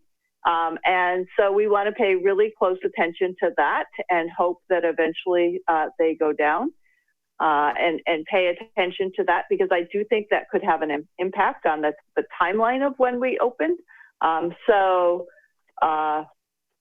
that's important. You all referred to the important pieces around wearing masks. They just recently changed the law in California that they will be required in school. Different ages, different things, but I think one of the important things we talk about is it's around protecting other people wearing masks. And I know for the staff, that's a very important priority is having students also wear masks. Hand washing, not just did you wash your hands, but getting really good at it and making sure that in every transition there's hand washing. We've purchased a lot of hand sanitizers. And then that physical distancing, which will determine how many kids we can bring back at one time. For the special ed group today did talk about a bubble versus a stable group. For most classrooms, most general ed classrooms, we're probably looking at a stable group rather than a bubble. So that's one of the things. And then in terms of the online learning, depending on how many people indicate their interest in that independent study whole year online learning, it could be several more teachers than that. So most districts in the peninsula are about 15 to 20% of their families are thinking that they will stay home. For us, it's a little bit lower based on the people that responded. And I know that a lot of people won't respond until we get the answer around the enrollment answer around do students retain their space in their school. So we won't have accurate information on that until we really lay out the specifics on that plan. I suspect it might be about 10%, which would be 300 students. And initially, I believe that we will also have some staff that are unable to return to in-person learning for whatever reason, and they would go through an HR process called the interactive process. And it's we will be well-versed in how to do that. We also want to make sure that we give the employees all of the information up front, not whether they're eligible or not, but just the different types of leave that are available and how they would go about scheduling that information. As we talked about, we did, with Alexis starting her new position, we did actually move her into the conference room because we think we're going to have a lot of HR conversations, and both Susie Santiago and Alexis O'Flaherty will be having private conversations with employees regarding their health and their ability to return to work. So just to tell you a few things about that, one important piece of news is that San Mateo County School Board has a Thursday meeting and typically it's a webinar, and they have one this Thursday and next Thursday. And typically those are webinar formats. All board members can get that information. These next two meetings are going to be more discussion-based. So kind of hearing from trustees their concerns about returning to schools and their plans in terms of doing such. And then the second one, I think, is going to be around police officers in schools. And so because they're more discussion-based, based on the Brown Act rules, we can't send all of our trustees. So we would only be able to send 2 trustees. So we should probably make sure that by the end of this, we've identified who those 2 trustees are.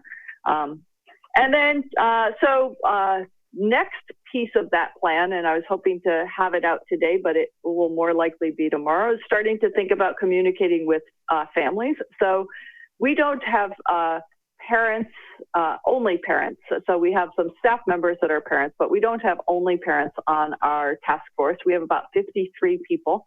What I would like to do is have a parent advisory committee. And so have a group of people, about 5 people per school, that would be sounding boards, that would get updates on what we were thinking and give us some feedback. And so in this, we'll start with the PTO president, but we want even more diverse group than this. And one of the reasons why we did make it an advisory as opposed to being embedded in the committee is that we want those people that are too busy to be a part of this. Those parents that were very impacted by the distance learning, people that may have been working at home at the same time that they were helping their child or helping twins. And so I will put something out and ask for candidates to indicate their interest in that, and we would be looking to meet with them about once a week, and we'll find some time that's convenient to meet with them. And then a second piece would be a more global parent communications. This is something that people are very, very interested in. They're watching it in the news, they're hearing different things, and so I know for parents, they're very interested in that. And so just figuring out whether we would do it based on school PTOs or whether we do more globally. We would need to increase our Zoom license because I think our Zoom license is only for about 150 people, and I would imagine that we would get a couple hundred people for each one of those. And it will be an opportunity to give them the updates and to gather any questions on that.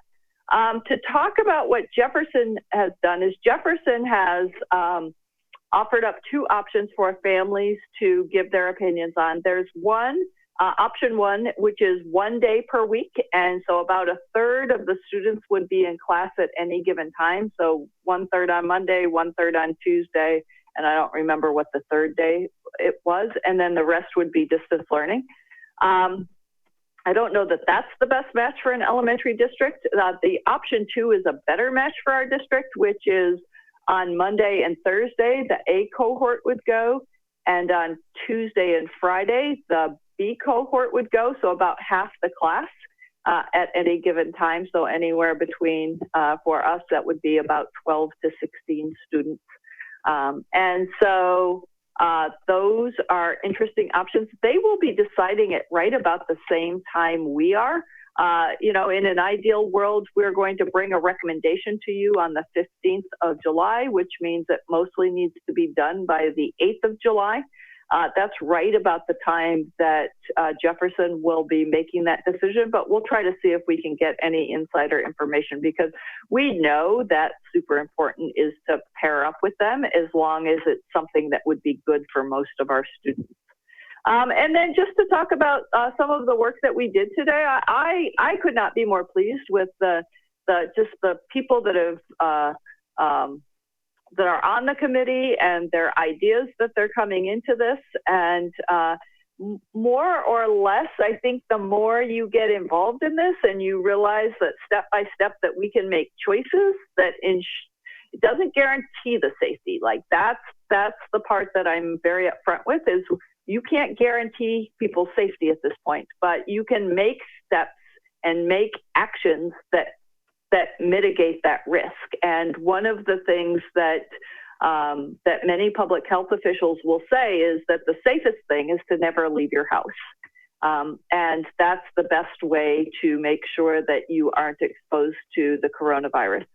The trade-off for that is that we recognize, as do parents, as do many other, even public health officials, recognize that the risk of students not being with other students and not participating in in-person schooling is an incredible challenge to all of this.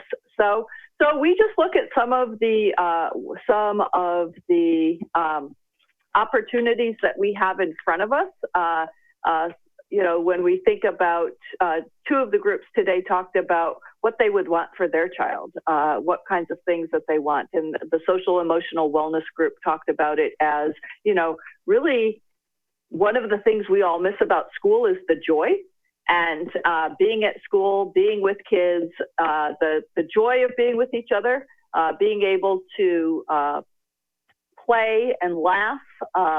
And so the other thing I was very impressed with was a strength in Pacifica was students first. That's what I heard from each of the groups is that their thinking was really focused on the students with that equity lens in mind.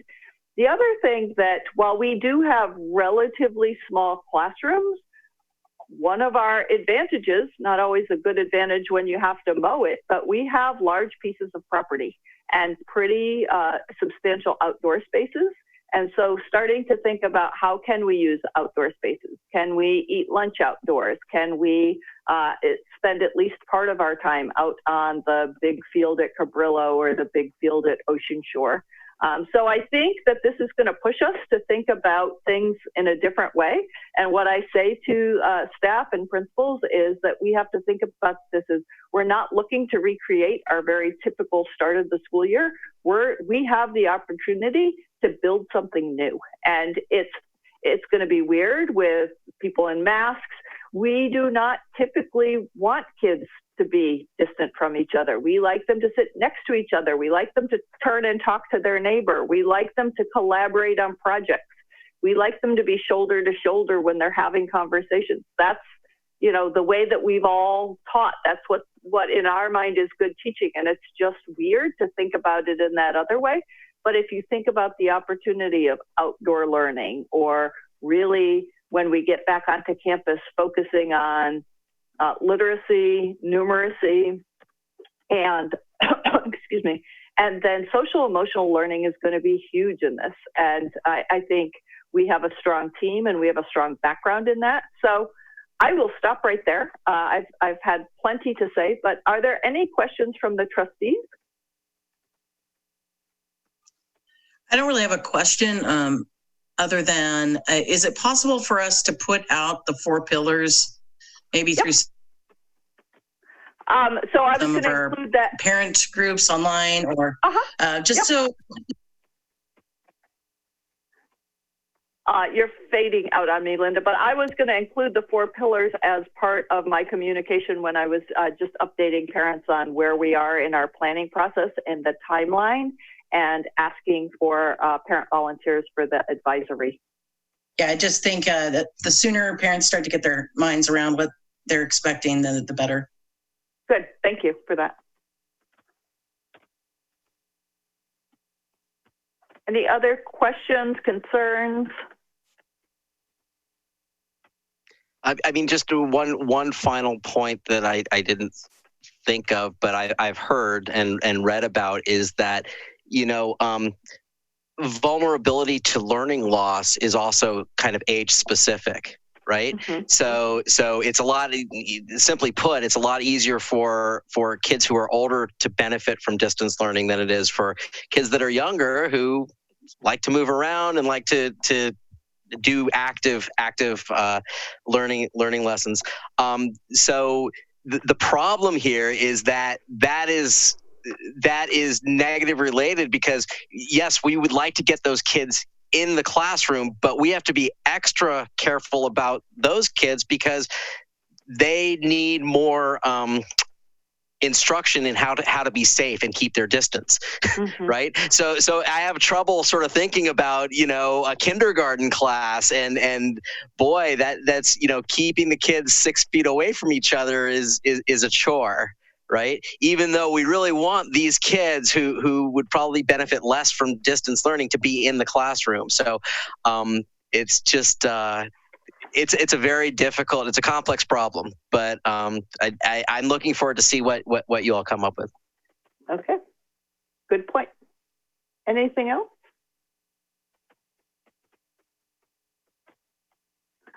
All right, we will have, it's just important every time we have a board meeting, we'll keep you updated. We don't have another meeting. Our next meeting is actually on the 15th. So, but if we get to some significant decisions that would impact parents, like I know that childcare and other things are at the top of their mind. So if we have information that really looks like it's going to be, so our job as a committee is to make a recommendation to you.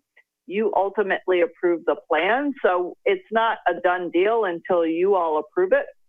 But we want to make sure that if there's information that's finished, like if we've finished something in the decision-making process, is that we be able to share that with parents as soon as possible, not as though it was approved, but here's what we're thinking.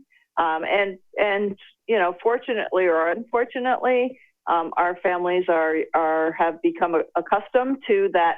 I don't have any information, but here's the latest hunch is this is a very difficult time for parents. These are parents that need to return to work or are at least working at their own at their own home, but they have made incredible sacrifices to get through the spring period of time, and more is expected of them now that the world is opening up. And so we want to make sure that we can provide our community as much information as soon as it's available.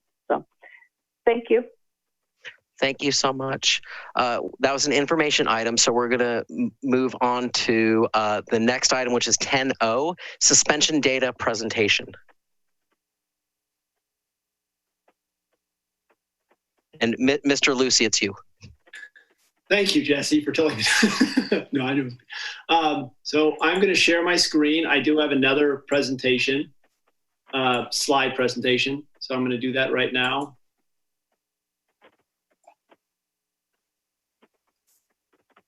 All right. Okay. So this presentation's with regard to it's a suspension data review, and I'm just going to go through our suspension data. But before we kind of get into this, the suspension data, I just wanted to share the enrollment data, just pure enrollment data by ethnicity. Those numbers on the first column, those ones in parentheses, are the total number of active students during those years.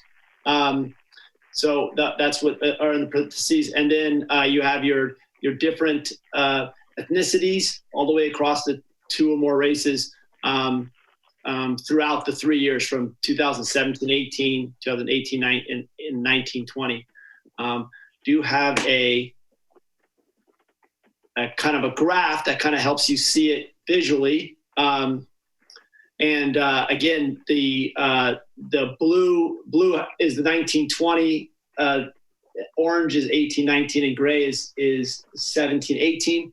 And as you can kind of see there, we have a large white population, and our second largest population is Hispanic population on that graph. So that just kind of gives you an idea of our total student enrollment numbers.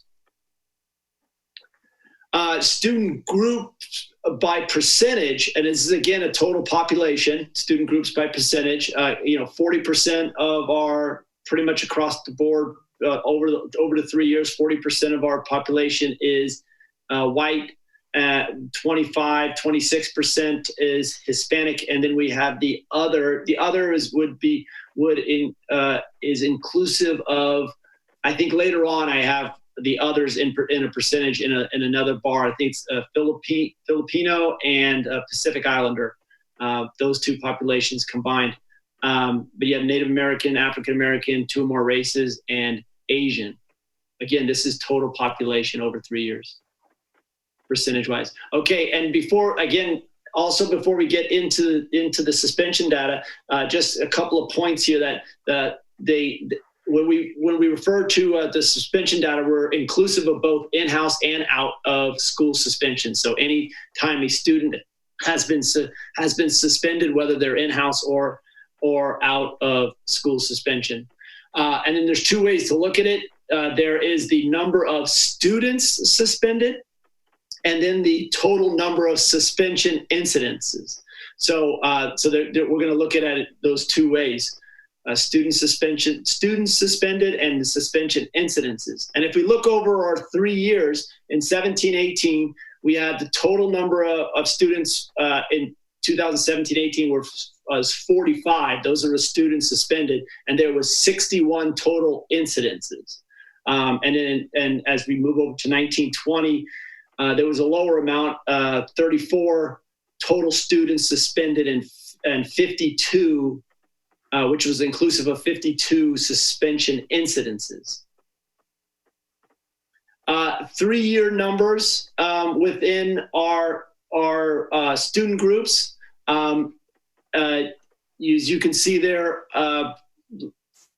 from left to right, you have, again, it's the blue bars are the 17-18, orange are 18-19, and the gray are 19-20.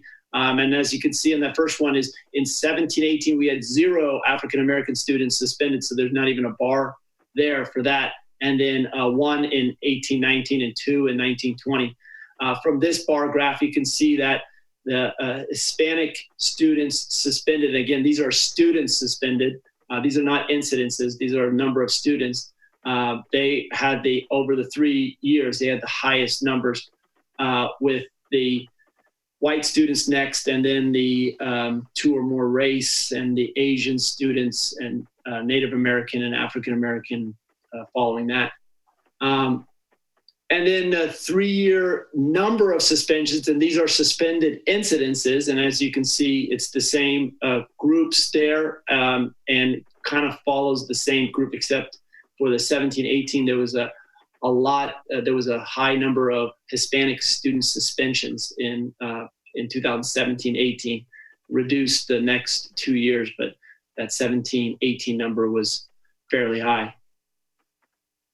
And then this last bar graph, I'm going to take a little bit of time to explain this. It's a comparison between our total enrollment percentage, so our student total enrollment percentage for each of these student groups, and then the percent of suspensions, as how much did that student group represent percentage-wise of total number of suspensions that particular year.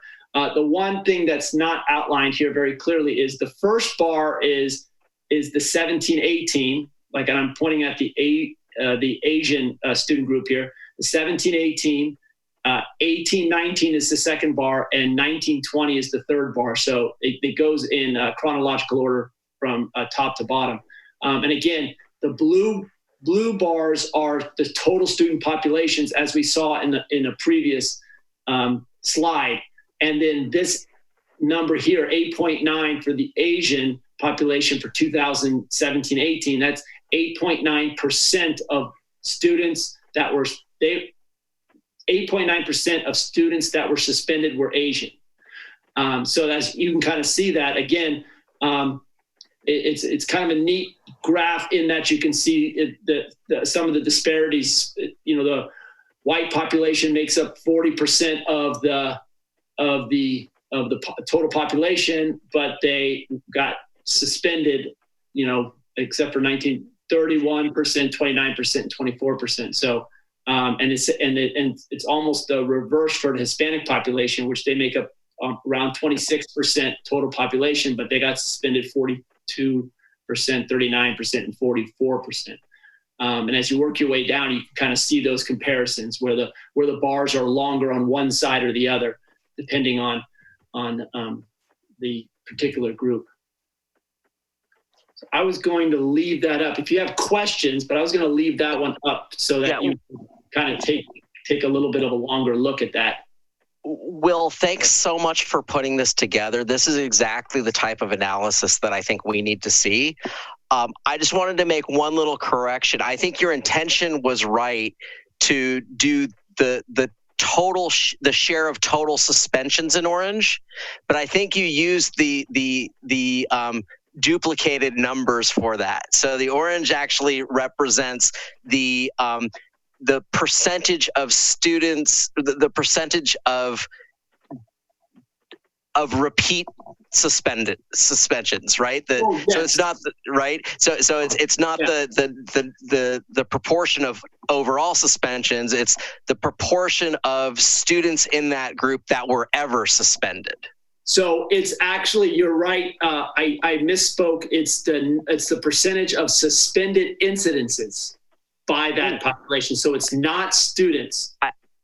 I don't believe it is, because I went back and forth. So you might want to check your number. It doesn't matter. It doesn't make a huge difference. I mean, the 44, I was really fixated on the most recent year for Hispanics. So it's that 44 number in the lowest most bar, right? And the when I calculated the number using number of incidences, that goes down to about 38. So it doesn't make a huge difference, at least for these large groups, right? For like Hispanics or whites, but it'll make a larger difference, I think, for the other groups. Anyway, the idea here is still the same, and it's really, really important to look at this because it immediately tells you about disproportionality. Yeah. That the blue tells you what percent of the overall student population a group represents, and then the orange tells you the percent of the suspension offenses, right? And if that orange is larger, then that group is disproportionately being suspended, right? And it just pops right out at you. So anyway, that's interpretation of the graph. I think there's some pretty strong stuff here, and there's some groups that we really have to look at. Native Americans, African Americans, and Hispanic Latinos jump right out at you, right? For me, I mean, it jumps right at you. And these are groups that there are such small numbers of students that we need to get to the root cause. What's going on in these schools, right? And how can we avert the suspensions? It would also be good to have this kind of broken out by the in-house versus that outside suspensions, and because I think that sending a kid home is not the right thing to do generally, unless they're being in danger. I mean, you're stealing away time that they could be learning, whether it's in a study hall type, in-house suspension or something. But if you just let them go home, I'm not convinced that's the right approach. So anyway, thanks for putting this together. I've been talking for a long time, so I want to open it up to my colleagues on the board, and I want to hear what they have to say. I don't know if anybody wants. I'll go ahead and speak. I guess my first thing I see is I'm wondering what kind of diversity or sensitivity training our principals and teachers are having, because right away it's clear to me that there is a prejudice or some kind of slant here. And so I'm just curious what the policy is in the district around that.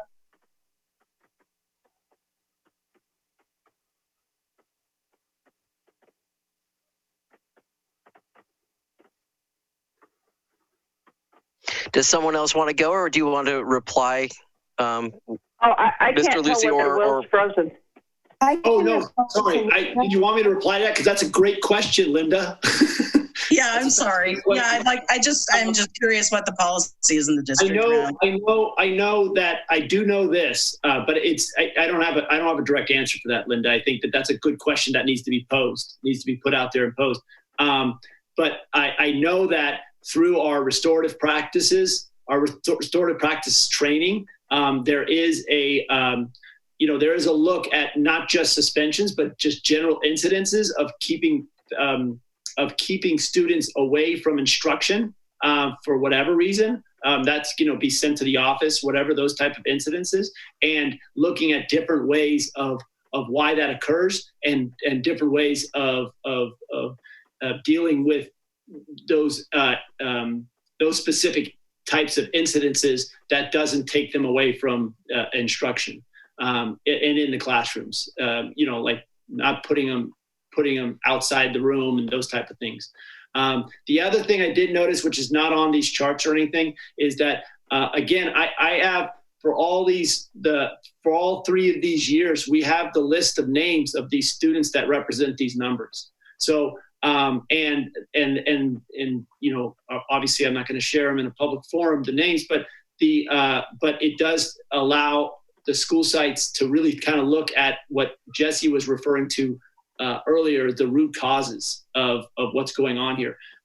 There are a number of situations where there is repeat, like students that have been suspended repeatedly, and not just 1 or 2 times, like up to 5, 6 times within the school year.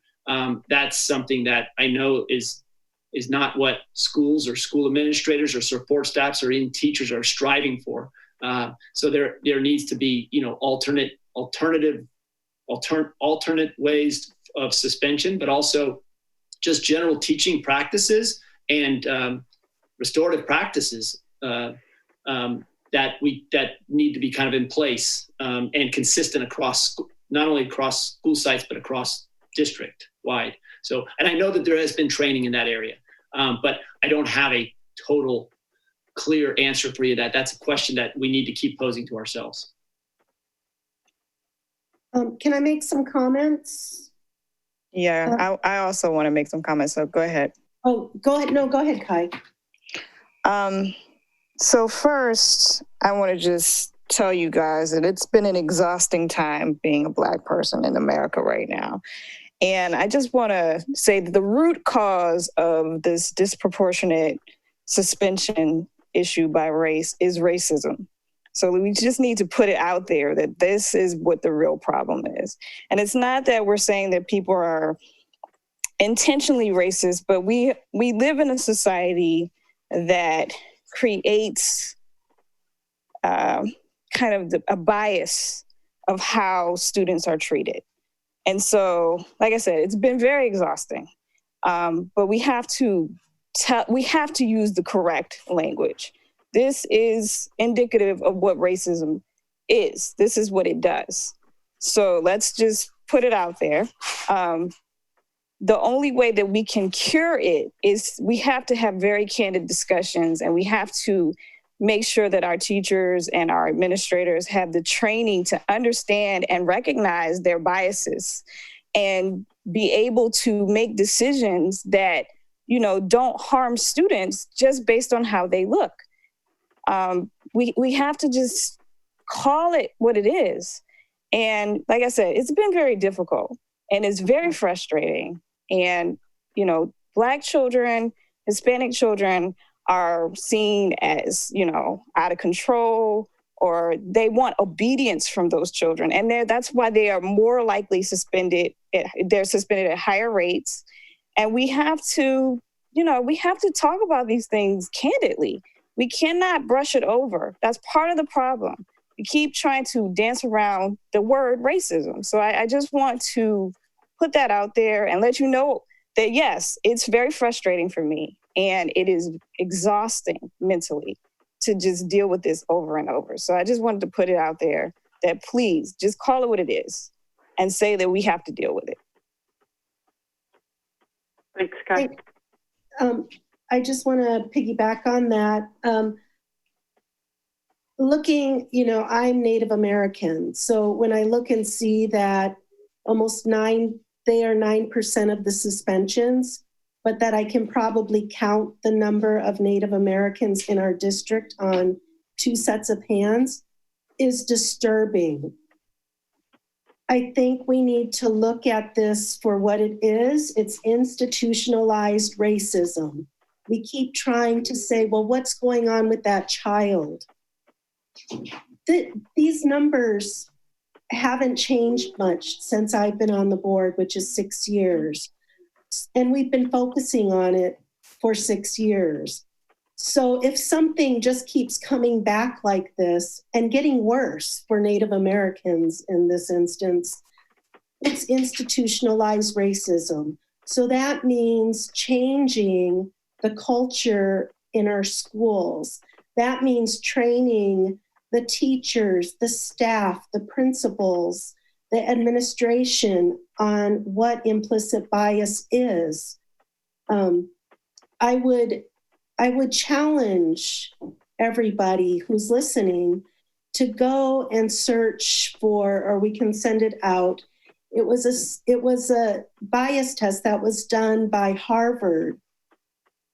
And you take it, and I want to say it was about 20 minutes to a half hour long, and you yourself get to see your own biases. And, first thing you think is, well, I'm a minority. I don't have any biases. That's not true. I think, just because we're all products of where we grew up and our communities we grew up in, that we have our own biases. But I can honestly say that since I know that I have these, it makes me more aware around certain situations. And so I think this is an issue, especially with the Hispanic, the African American, and the Native American. And I think that we need to look at that.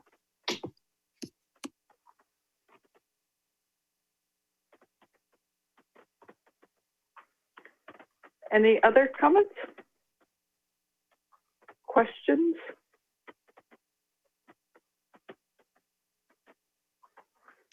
I don't have any questions. I think that it's it's eye-opening. It's a good segue into the next item. I guess I would like to see continued focus on this and some brainstorming around action that can be taken down at the school level to counter this racism.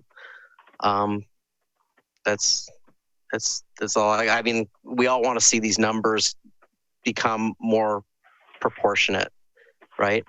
And so, and that's not going to happen until we start doing some of the things that my fellow trustees were talking about and trying to really change the culture. So, thank you. I appreciate the honesty, and I also appreciate looking at this graph. You can't look at that and say everything's okay. So I do appreciate Kai's honesty in terms of being what an exhausting time this is in the world. And so our next items, I think, will put us in good position to address some of these issues. Okay, so moving on to item 10P, committee request. Superintendent Olson. Sure. This was a request that Trustee Villalobos brought to me, and it is to have a committee on racial equity. And it would be a board committee, which means we would ask for 2 board members to be a part of that. And so I can explain it, but I'd also like to give Laverne, if she'd like the opportunity to talk about her thoughts around the committee.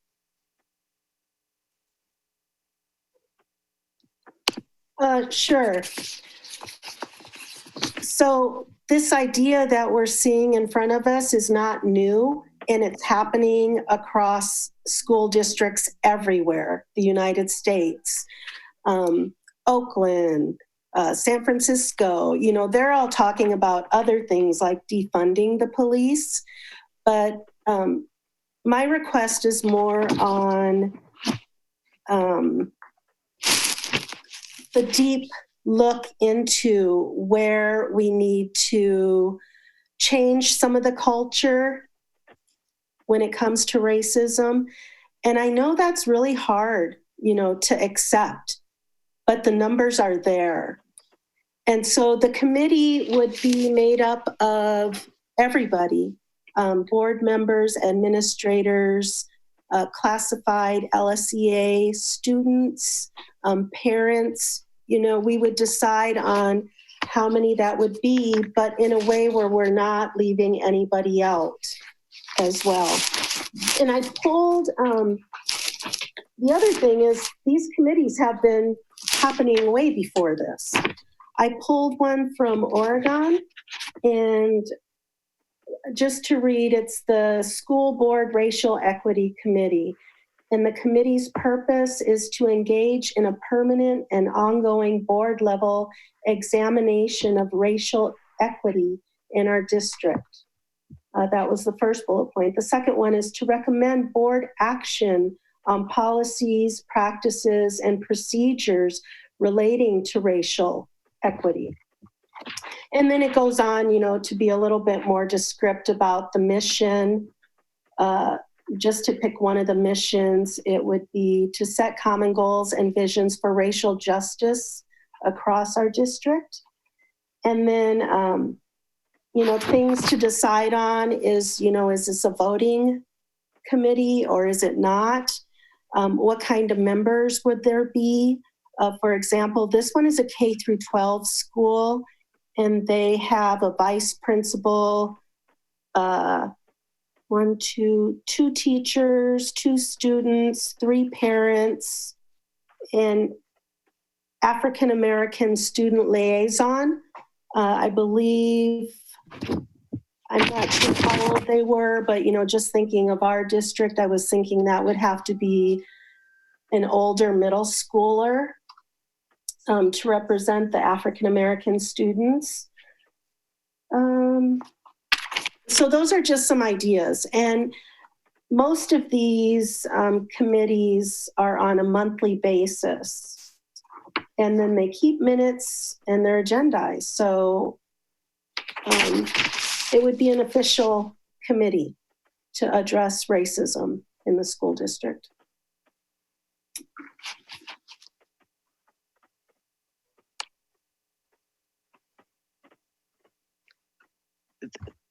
Thanks so much, Trustee Villalobos. Do I have comments from my other trustees on this?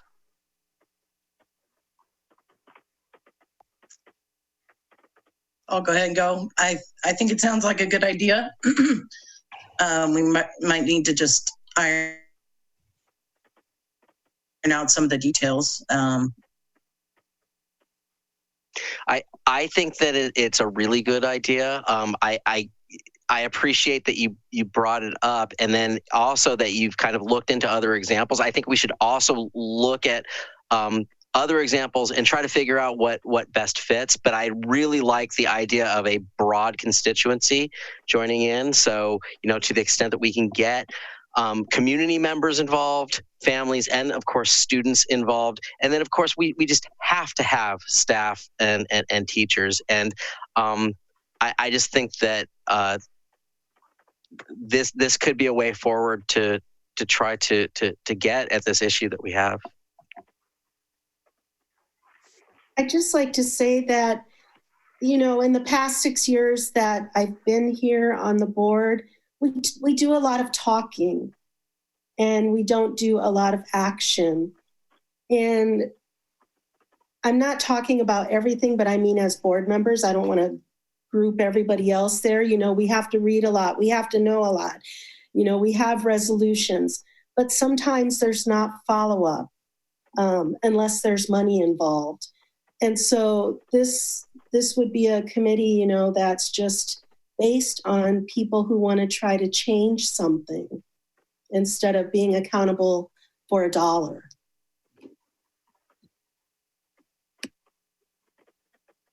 I think the committee would be a very good idea, and as broad participants as possible. And as far as the students participating, like you said, age appropriate.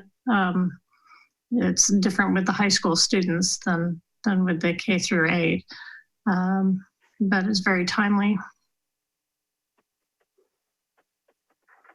I think 7th and 8th grade students are very capable of participating, and I think student voice is a really important piece, right? It's and so in our last LCAP committee, we had a piece of student voice in there, and the more of that we can have. And so I would say as many students that would feel comfortable sharing, and I know for most students that to do it in a group would be more comfortable than being the one student or the two students. So I would highly encourage that as appropriate. I also want to point out that racism affects very young people. They're aware, so I don't want to limit it to just 7th and 8th graders. I mean, let's point out that Tamir Rice was 11 years old when he was killed. So there are children being harmed by racism every day, and they are very aware. Black children are very aware of racism. Latino children are very aware of racism. Native American children are very aware of racism. It's not something that they can't discuss because it affects them every day. So I wouldn't just limit this to older kids. I would say that they should have age-appropriate discussions, but it should be open because it's something that they need support with and have to deal with. And so I just want to put that out there that, this is something that is affecting younger children as well. So some of those children may want to participate, so we shouldn't limit it. Got it. Kai, I want to just say that you are so right. And, part of the issues that we had as a Native American family coming into this school district was the stereotyping of American Indians. My daughter was in 2nd grade when she was on the baseball team, PAL, and we were going for the student pictures, and she goes, "Oh, Mommy, what is that?" And it was a picture of the Cleveland Indian on the boys' caps. And I said, "Well, that's supposed to be an American Indian." And she just looked, and she's got upset, really, is what she's like, "We don't look like that." And she was in 2nd grade. Another time, for Thanksgiving, the menus came around and had a caricature of a Native American with like 3 fingers, really weird feet. And my other daughter was very sensitive to that as well. So Kai, you are absolutely right.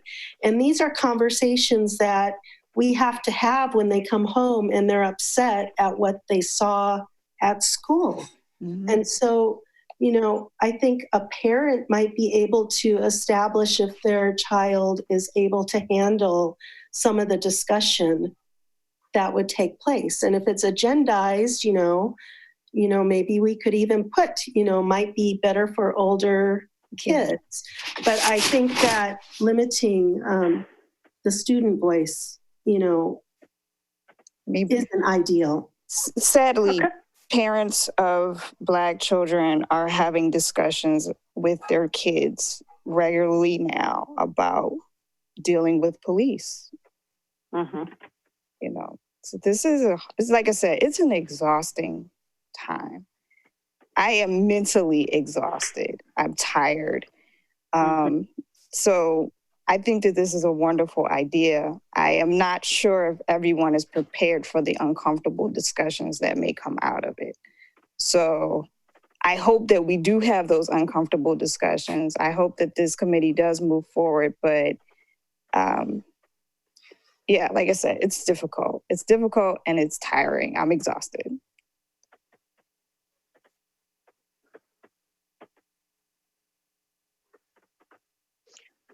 So, Trustee Doggett, I think you and I both were in the Equity Network training, and the discomfort is a necessary part of the journey, right? So I'm looking forward. I think we learned that probably on the first session that we went to. So I would love this to come together, and sooner rather than later, if at all possible. I know we got a lot of work to do though to get school up and running. But let's talk about it. I guess, Trustee Villalobos, how do you suggest we proceed?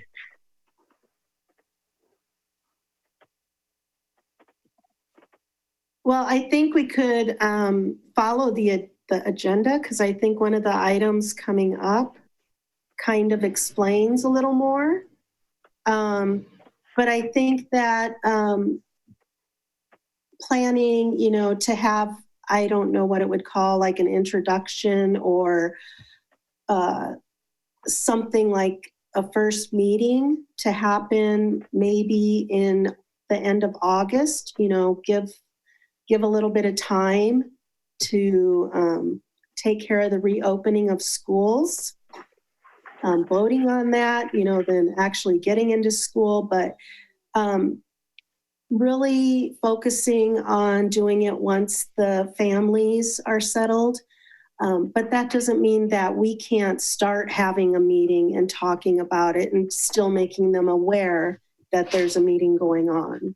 Sure. Okay, thanks.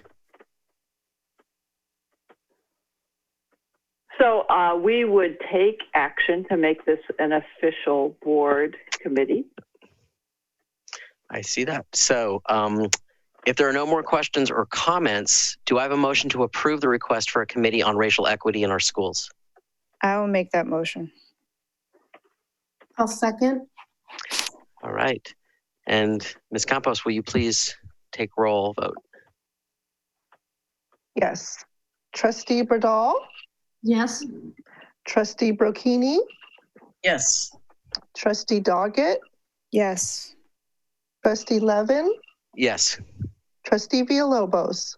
Yes. Board passes 5-0. Thank you.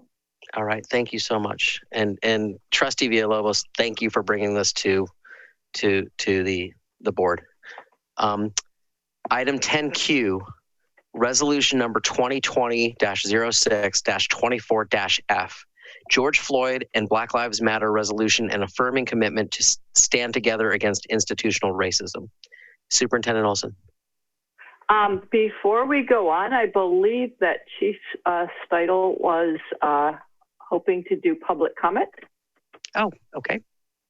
But I don't see him over here in the Q&A, so he'll move over here into the Q&A, or does he raise his hand?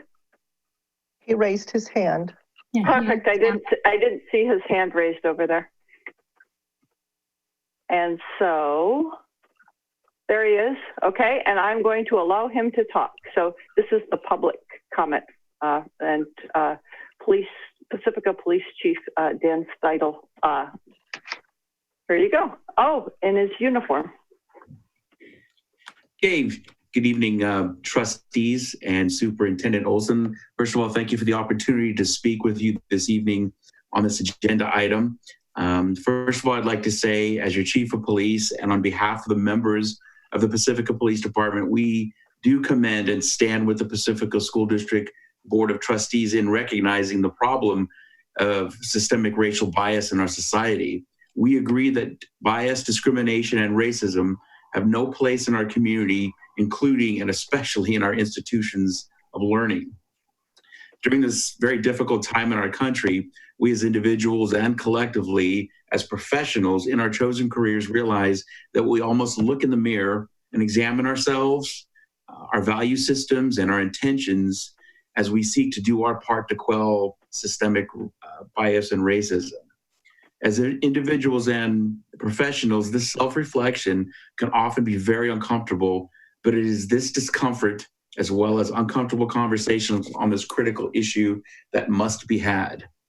These conversations are what can be the catalyst for the change in our society. And I'm talking about the meaningful conversations, such as what I've heard here tonight on the previous agenda item regarding the suspensions. I certainly don't have any knowledge whatsoever about suspensions within your school district, but I am extremely happy to hear, especially the comments from Trustee Doggett and Villalobos regarding these conversations. I think the bottom line is, in our community, we need to take a look at ourselves and stop sugarcoating this issue. When issues like this come up, we often tend to we acknowledge a few key phrases such as racism and bias. We all agree that it's a bad thing. We smile at each other. We talk a little bit about it. We check a couple of boxes. We make a social media posting against it. And we say we've done our part, but we haven't. Because if we have, we wouldn't be in the position we are today.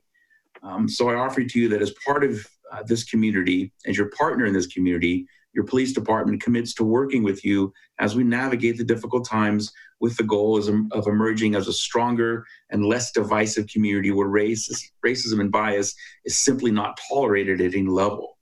And as your chief, I extend my hand to you in partnership and collaboration as we work to assure that the children of our community can live and learn in an environment that is free from racism and bias. And again, I thank you for the opportunity to speak, and thank you, Superintendent Olson and trustees, for your service to our community and to our children. Thank you. Thank you very much. So we are going to move on to Superintendent Olson's presentation or description of item 10Q. Yep, and so it is recommended that we adopt this resolution. We have just a few revisions to discuss before we approve it, and I'm going to ask Will if he would, could you show the track changes, Will? Oh, there you go, right there, I see it. So today we just got a couple of changes that I think make the resolution a little stronger, and I would just like some input from the trustees. In addition to this was in the third paragraph, and making known he could not breathe, talking about George Floyd as he was handcuffed and lying face down on the street and making known he could not believe that he could not breathe. Keep going.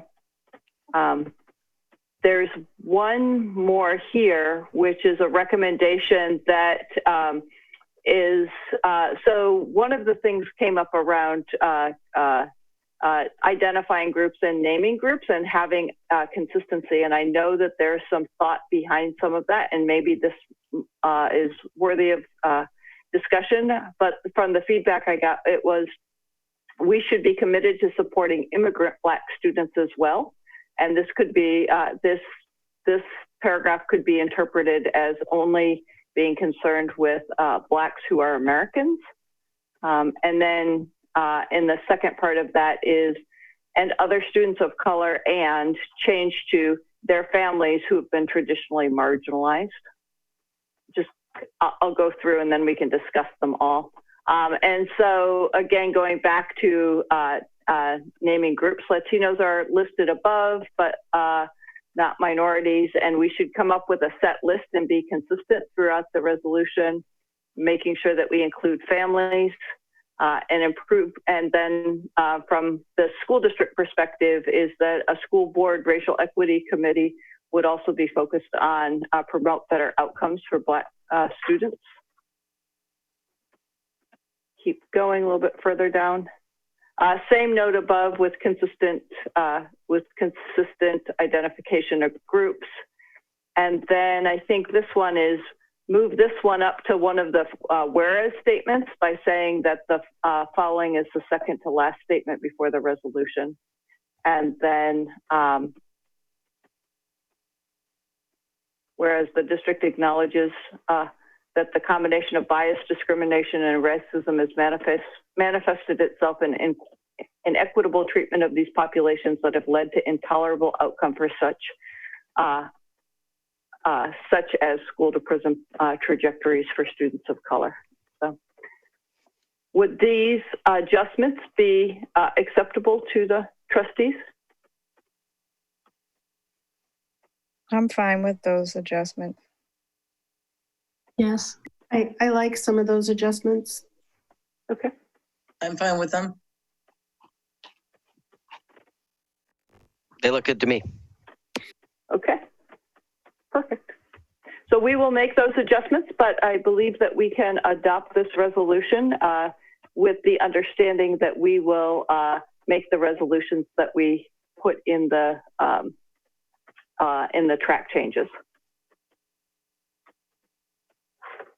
So Great. This would be up for a vote. Yes. So do I have a motion to approve resolution number 2020-06-24-F, George Floyd and Black Lives Matter resolution and affirming commitment to stand together against institutional racism? I was going to let Laverne make it. Come on, Laverne. I'll make a motion to approve resolution number 2020-6-24F, Board of Trustees, Pacifica School District, County of San Mateo, State of California. Can I second? I will second. Oh, I'll give it to you, Kai. You got it. Okay. So, Ms. Campos, can you please take the vote? Yes. Trustee Bradall? Yes. Trustee Brocchini? Yes. Trustee Doggett? Yes. Trustee Levin? Yes. Trustee Villalobos? Yes. Board passes 5-0. Thank you. Thank you very much. We are at item 10R, resolution number 2020-06-24-G, calling for an election. Superintendent Olson. So we are having an election this fall. Another thing that falls right along in line with addressing racism is elections and voting. And so just to review for trustees that haven't been with us is that our district pays for the candidate statement, and we chose to do that. I don't remember how many years ago that we did it, but it's so that that we can have a broader base of candidates and that people wouldn't choose not to run based on the cost. And so based on our board policy is that we've been paying for the 200-word statement, which is approximately $520. There also is a 400-word statement that would be a cost of $720. If we have 3 candidates for 3 positions, there's not necessarily an election, and so the cost is not it's not a cost that's borne by us, but it's also dependent on the number of people that are running. So we need to have a vote and action on the resolution for the election, resolution of the Pacifica School District election to be held on November 3rd. And we will have 3 trustee seats up for vote. Great, thank you. Are there any questions regarding the adoption of resolution number 2020-6-24-G? Resolution of the Pacifica School District calling for an election to be held on November 3rd, 2020 for the election of 3 members of the governing board. No questions. No questions. No questions. No questions. I have no questions either. Do I have a motion to approve the adoption of the resolution? I'm not going to read it out again. Okay. I'll make a motion to approve the resolution number 2020-64-24-G. Thank you, Linda. I will second that motion. Ms. Campos, will you please take the vote? Yes. Trustee Bradall? Yes. Trustee Brocchini? Yes. Trustee Doggett? Yes. Trustee Levin? Yes. Trustee Villalobos? Yes. Board passes 5-0. Thank you. Thank you so much. We're at item 10S, resolution number 2020-06-24-H, board compensation for missed meeting. Superintendent Olson. The next two are just in order to compensate the board members who missed the meeting, and we would recommend that we approve the compensation for members who have missed the meeting. Great. Are there any questions regarding the resolution for board compensation for a missed meeting? I'm just curious, who is number S and who is number T? 10 Oh, let's look that one up. S is for Laverne. Okay. And T is for Kai. All right. Thank you. You're welcome. You're welcome. I have no questions on S, well, or T, but you'll hear that later that I have no questions on it. I don't think that there are any questions. Trustee Brocchini, you already said no questions. Trustee Bradall and Trustee Doggett. No questions. Okay, thank you so much. So do I have a motion to approve resolution number 2020-06-24H, board compensation for a missed meeting? And I will motion to approve it. I'll second that. Thank you. Ms. Campos, will you please take the vote? Yes. Trustee Bradall? Yes. Trustee Brocchini? Yes. Trustee Doggett? Yes. Trustee Levin? Yes. Board passes 4-0, one abstained. Great. We are at item 10T, resolution number 2020-06-24I, board compensation for missed meeting. Superintendent Olson. Same thing, compensating a trustee for missing a meeting. Are there any questions regarding this? I have no questions. No questions. No questions. Great. Do I have a motion to approve resolution number 2020-06-24I, board compensation for missed meeting? A motion to approve resolution number 2020-6-24I. I. Board compensation for missed meeting. And I will second that. Ms. Campos, can you please take the vote? Yes. Trustee Bradall? Yes. Trustee Brocchini? Yes. Trustee Levin? Yes. Trustee Villalobos? Yes. Board passes 4-0, one abstained. Thank you. We are at item 11, board bylaws, board policies, and administrative regulations. Superintendent Olson.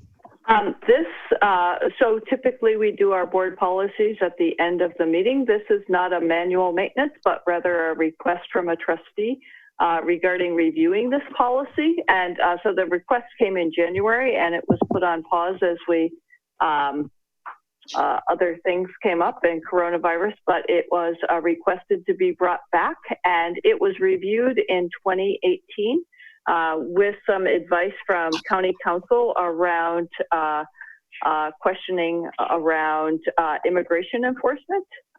But I will defer to Trustee Villalobos around questions with board policy.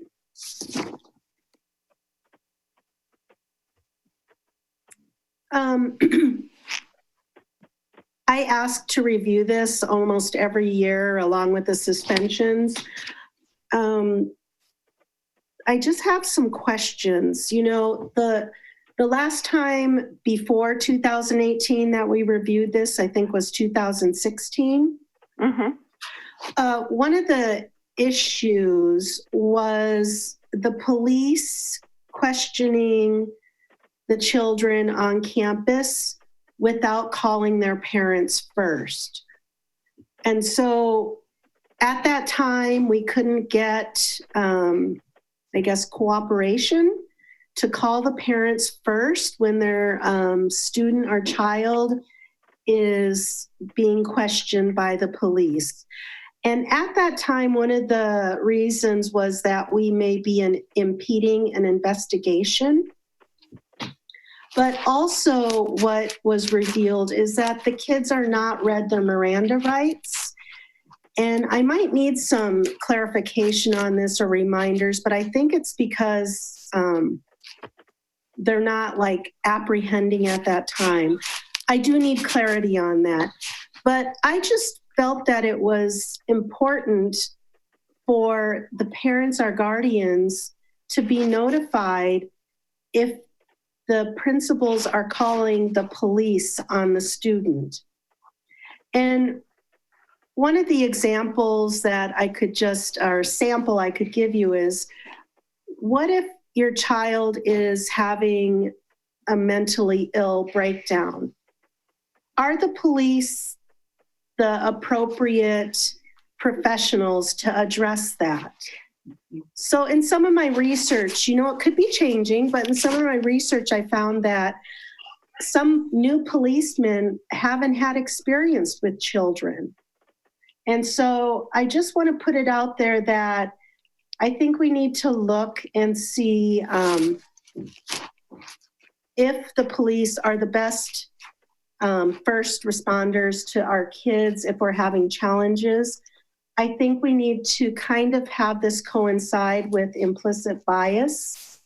That would be an interesting number to see how many of the Black Americans or Native Americans are being in those statistics in combination with the police calls as well. And, I'm just more of an advocate for, more counseling, more therapists, social workers. There's even an alternative that was that I've had experience with one of my own children, and they're called the Dooley Corporation. And they just got certified with the California Department of Education. And they are mentors, they are coaches, and they are based at school. They come to, this is like before COVID, okay? They come to your when we used to go to school. They come to your homes, to meet with the student. It's just not at school, it's also at home. And they're very supportive. And I've seen the results can be very astonishing, I think is the word. When my son had his coach, he was going to school every day and meeting with his coach, at school. If things ever got a little like where he felt like he was overwhelmed, he could talk to his coach about that. And so I just want to look at other alternatives, instead of just calling the police on our students. I just think, safety first, of course, but I just think that we could do alternatives. We always talk about restorative justice. This is another thing. But, I don't think we really have a solid restorative justice program that is the same at every school. And so, I would just like, to add in here somewhere, and this is where the expertise of Chief Steidel would come in handy, is, if we can, agree on putting something in there that the parents will be notified, if their child's at risk of having the police called on them.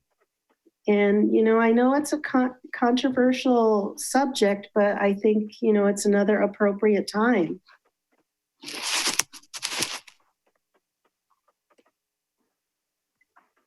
I just have a question, or I don't, in this policy, probably 1, 2, 3, 4, 5. The 5th paragraph is, except in cases of child abuse or neglect, the principal shall attempt to notify the student's parents and guardians as soon as practicable after the law enforcement has interviewed the student on school premises. So that's a very unusual situation in terms of, like, from my 2 years here, is that we haven't had that interview. It's been more of what Laverne talked about, more of the student experiencing a mental breakdown that has been the reason for calling the police. I think it would cover 2 different situations too. I would think the situation where you were mentioning if the school called the police, but then there's the occasion, I think that's what we were trying to avoid, was the police coming in to question a student about something that maybe did or didn't happen on campus. And right. So I know when we first reviewed this board policy 5 years ago, it was mainly to stop the police from coming in and questioning a student about something that maybe didn't even happen on campus. Maybe it was after hour, and then, their parents were not there. So it's not always something where the school calling them or the school calling the parents first. It was more of a situation where if they showed up, or I know this also was revised to cover if they showed up, it would be something we weren't expecting. So kind of covering it from both directions. Elizabeth, you made a good point, because in some of the wording, it says that we recognize as board trustees the need to question kids, if something happened against the law. But also that if it's a subpoena or it's questioning that can be done at home, maybe before school or after school, that might safeguard that student's privacy a little more, because we all know that when the police come to your school, everybody is going to hear about the police coming to the school, and maybe even possibly an ambulance. So I think, I just think we just need to be a little bit more mindful. And that would be, of course, the cooperation of the police department too, to do that kind of apprehension, if it's possible when they're not at school. I know one of the other things that we discussed years ago when we went over this was if there's a student who's missing, who's at risk, if they come to question their friends, that's more of an urgent thing where, they don't want to wait till 3 o'clock when the kids get home from school. If there's a student who's actually in jeopardy, sometimes they'll need to come in and question their friends to find out if they know what's going on, or if they know where they could be if they're high risk. So there's just so many different situations. I know we tried really hard to cover a little bit of all of them, but I know there's not one size fits all on this. I also think it's just, we're all a team, as with parents, the parents are entrusting, that we're going to take care of their kids for 6 to 8 hours a day. And so I just think that the parents and the guardians deserve a phone call, to at least try to help in that situation of crisis, especially if it's not something that's they're doing illegally, but if they just need help.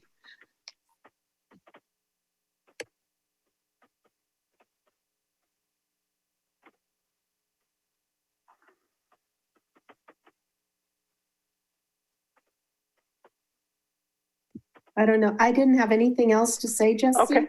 I didn't know if maybe I went mute or something. Oh, no, it's good. I'm just, I'm going over this. I'm just wondering, I'm really not sure. I mean, I've read this through a couple times, and I'm not sure how to tighten it up, because it seems to me that there has to be a sweet spot, and where there are a lot of different contingencies where a police officer might have to question kids before notifying parents, but there's a good case for kind of notifying the parent before. So I have to say, I was kind of taken back by the one part of this that said, you know, what is it? Basically, that the principal will make every attempt to notify the parents after the child has been interviewed. And so that kind of took me back, and I'm like, well, why would you have to wait after? But maybe that's only in cases of child abuse or neglect. No, except in cases. It says except. Oh yeah, except in cases. Yeah, exactly. So I was just wondering why would the principal or designee be? It almost seems like they're not allowed to contact. I mean, let's put it this way: if my kid was being questioned by the police, I would want to be told as soon as possible before the interview happened, because I wouldn't want to be there, right? I can get a clarification on that. Okay. I can get clarification both from our county council and from our police department, just to see why the wording on that is. Again, I think what has shifted a little bit is not doing the interrogation on campus. It may be very different in a high school than in an elementary school district, but in 2 years, I'm not aware of somebody coming in to investigate something that happened outside. Sure. But I know that it has happened, and I'm certain that it happens in high schools more often. So I will commit to both checking with the chief and our county council, and seeing if they have the same answer. And seeing if that's required by law. Okay. I mean, that's the only thing that kind of got me. And I agree with Laverne. I mean, for we should try to get the right people involved for the right crisis, right? So if a kid is having a mental breakdown, we should use every avenue, as opposed to trying to have police, intervene in a situation that they might, quite frankly, just not be qualified to take on. So the police during a 5150 is, and I'll channel Maria Gavidia on this one, is as a former CPS worker, is that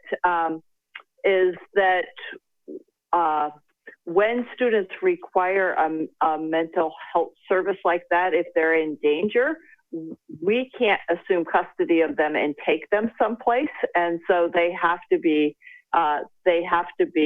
supported by either a family member or the police in terms of taking them into custody. That's really what it is.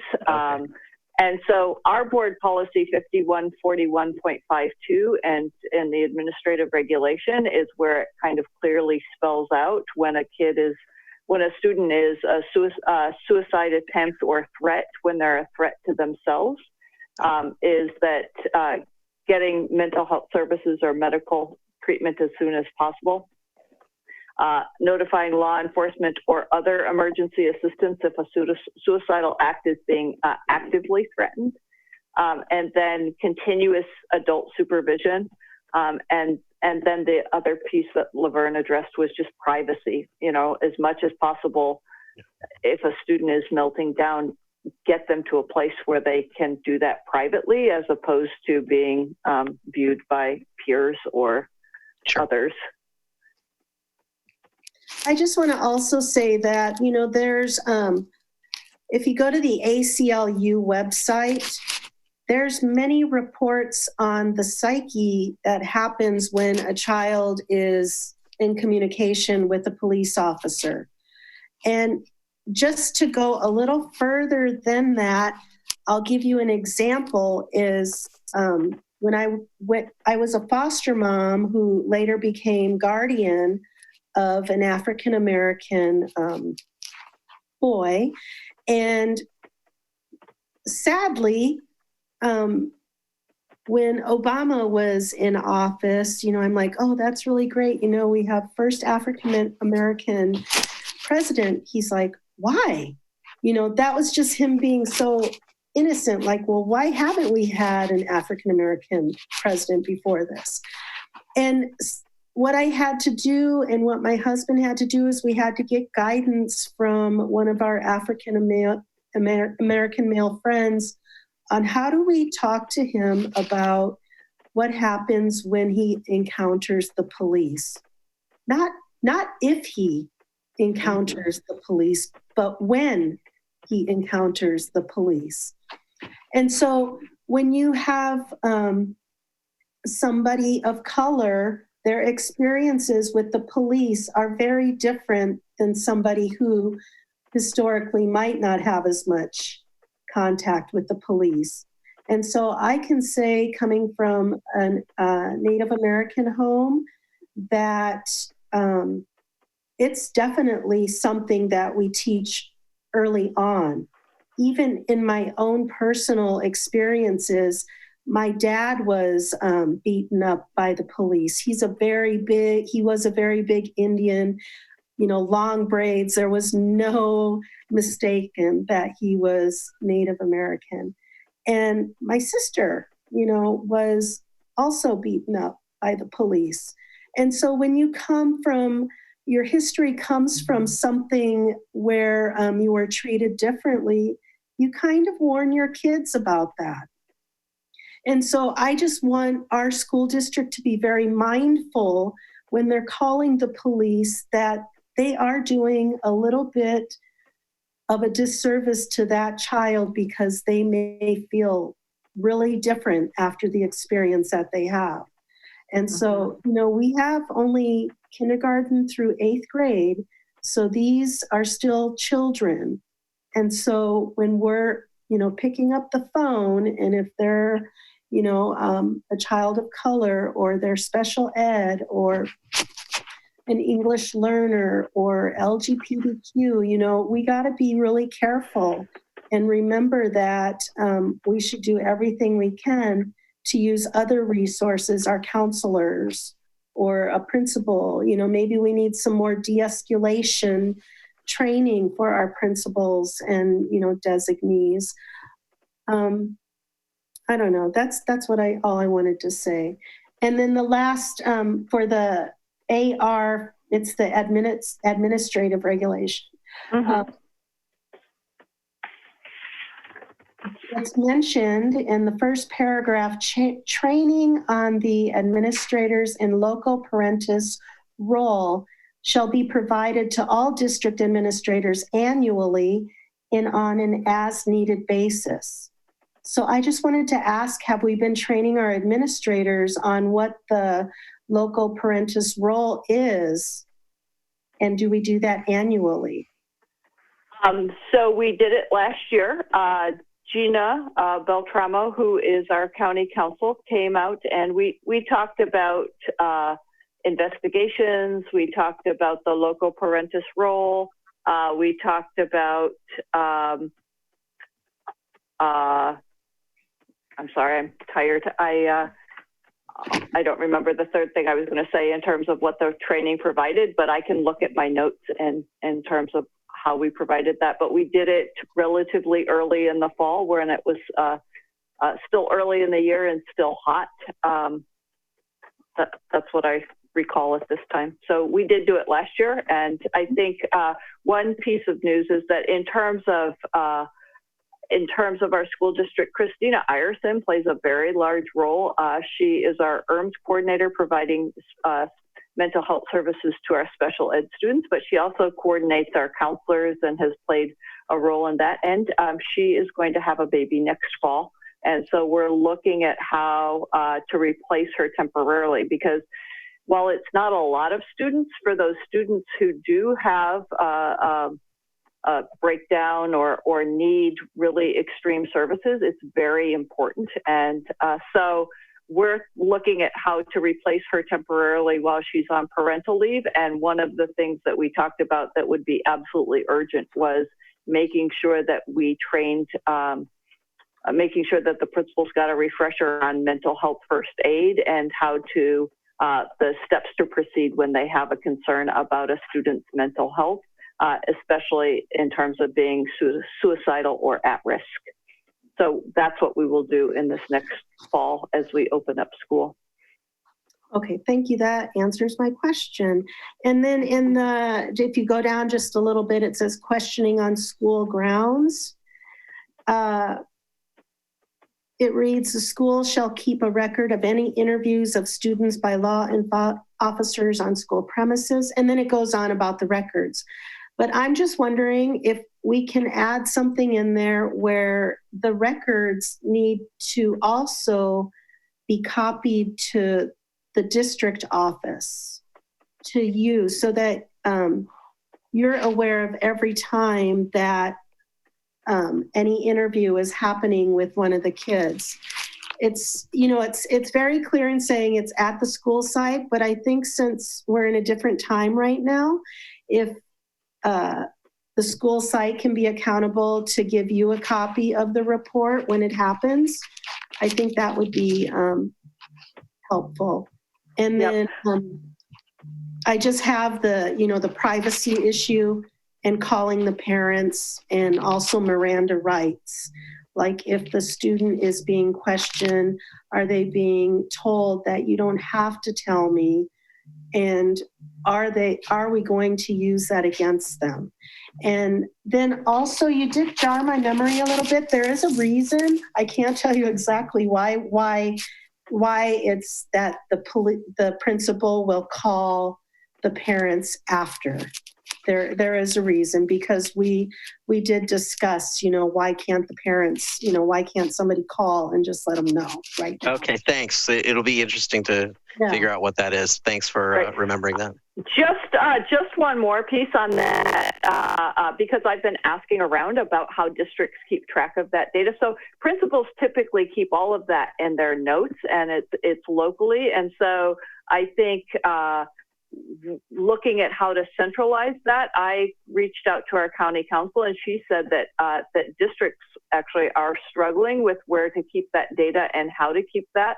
And so it's something that the County Office of Ed is looking at, is what would be the best practice on that in terms of how to report that and where that data sits. For students that have a 5150, we have a database and keep it both in paper and in a very secure database. But for students that may have been questioned by police in another way, we don't have that. So I will commit to looking for an answer for that one as well as contacting the trustees as soon as I'm aware of any police activity that's happening on campus. I just want to make one more comment. With the 5150, from personal experience, I think we should also be mindful of what impact that's having on the family, because we know that they're probably having struggles at home. But we don't want to make it where it's an added expense too, because when a child is 5150'd and if they're gone for 3 days at St. Mary's Hospital in San Francisco, they're going to get a bill for $15,000 if they're not insured. And the ambulance ride is about another $4,000. And so, you know, I'm just going back to, you know, let's just try to use other resources to help the kids. If we need to have interventions, you know, with their behavior before it becomes a crisis, I think we should work on that. Okay.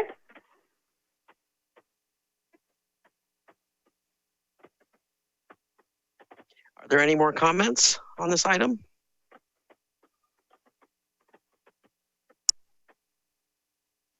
I just want to say thanks for bringing this to our attention. Yeah, thanks so much, Trustee Villalobos. Super important discussion.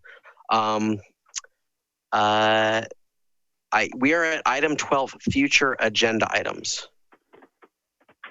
Our next board meeting is on July 15th, and I believe truly the bulk of the work will be around the plan and laying out what our return to school will look like. And so making sure that all of the trustees feel comfortable with the recommendation and approving the recommendation.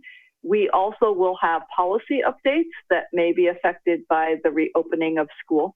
One of the things we talked about in our return to school committee today is that all of the work may not be done on the 15th of July, but we will have a plan for how we're going to get back safely, when we're going to start, what the schedule will look like, all of the things that will majorly impact families.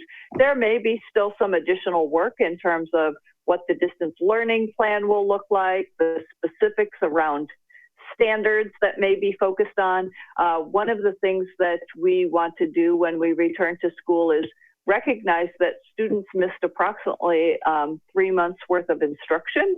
And so developing that learning loss is how do we accelerate some of the learning? And that's by really focusing on some of those key standards. I think some of that work will happen from July to August. So I'm going off track here because I'm tired. But so if the trustees were open to that, I would make that the bulk of the board meeting on the 15th.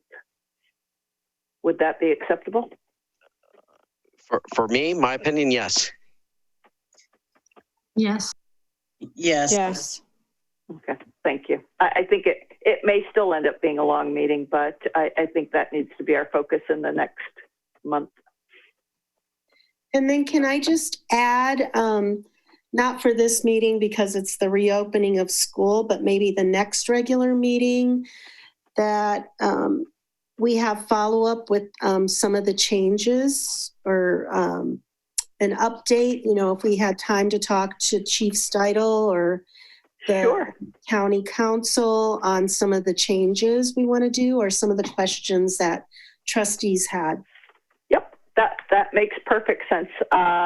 And at that point, I think that meeting's the first week in August, and we will be wanting to advertise for our racial equity committee. So we should probably at some point have a non-board meeting conversation, maybe a small subgroup to talk about what we think that committee will look like so that we can start to advertise for that in early August so that when people come back to school, we can be looking for members. So yes, that is definitely a great topic for the beginning of August. Thank you. You're welcome. All right. Well, so with that, I am going to adjourn this meeting at 9:53 p.m. Great. Thank you.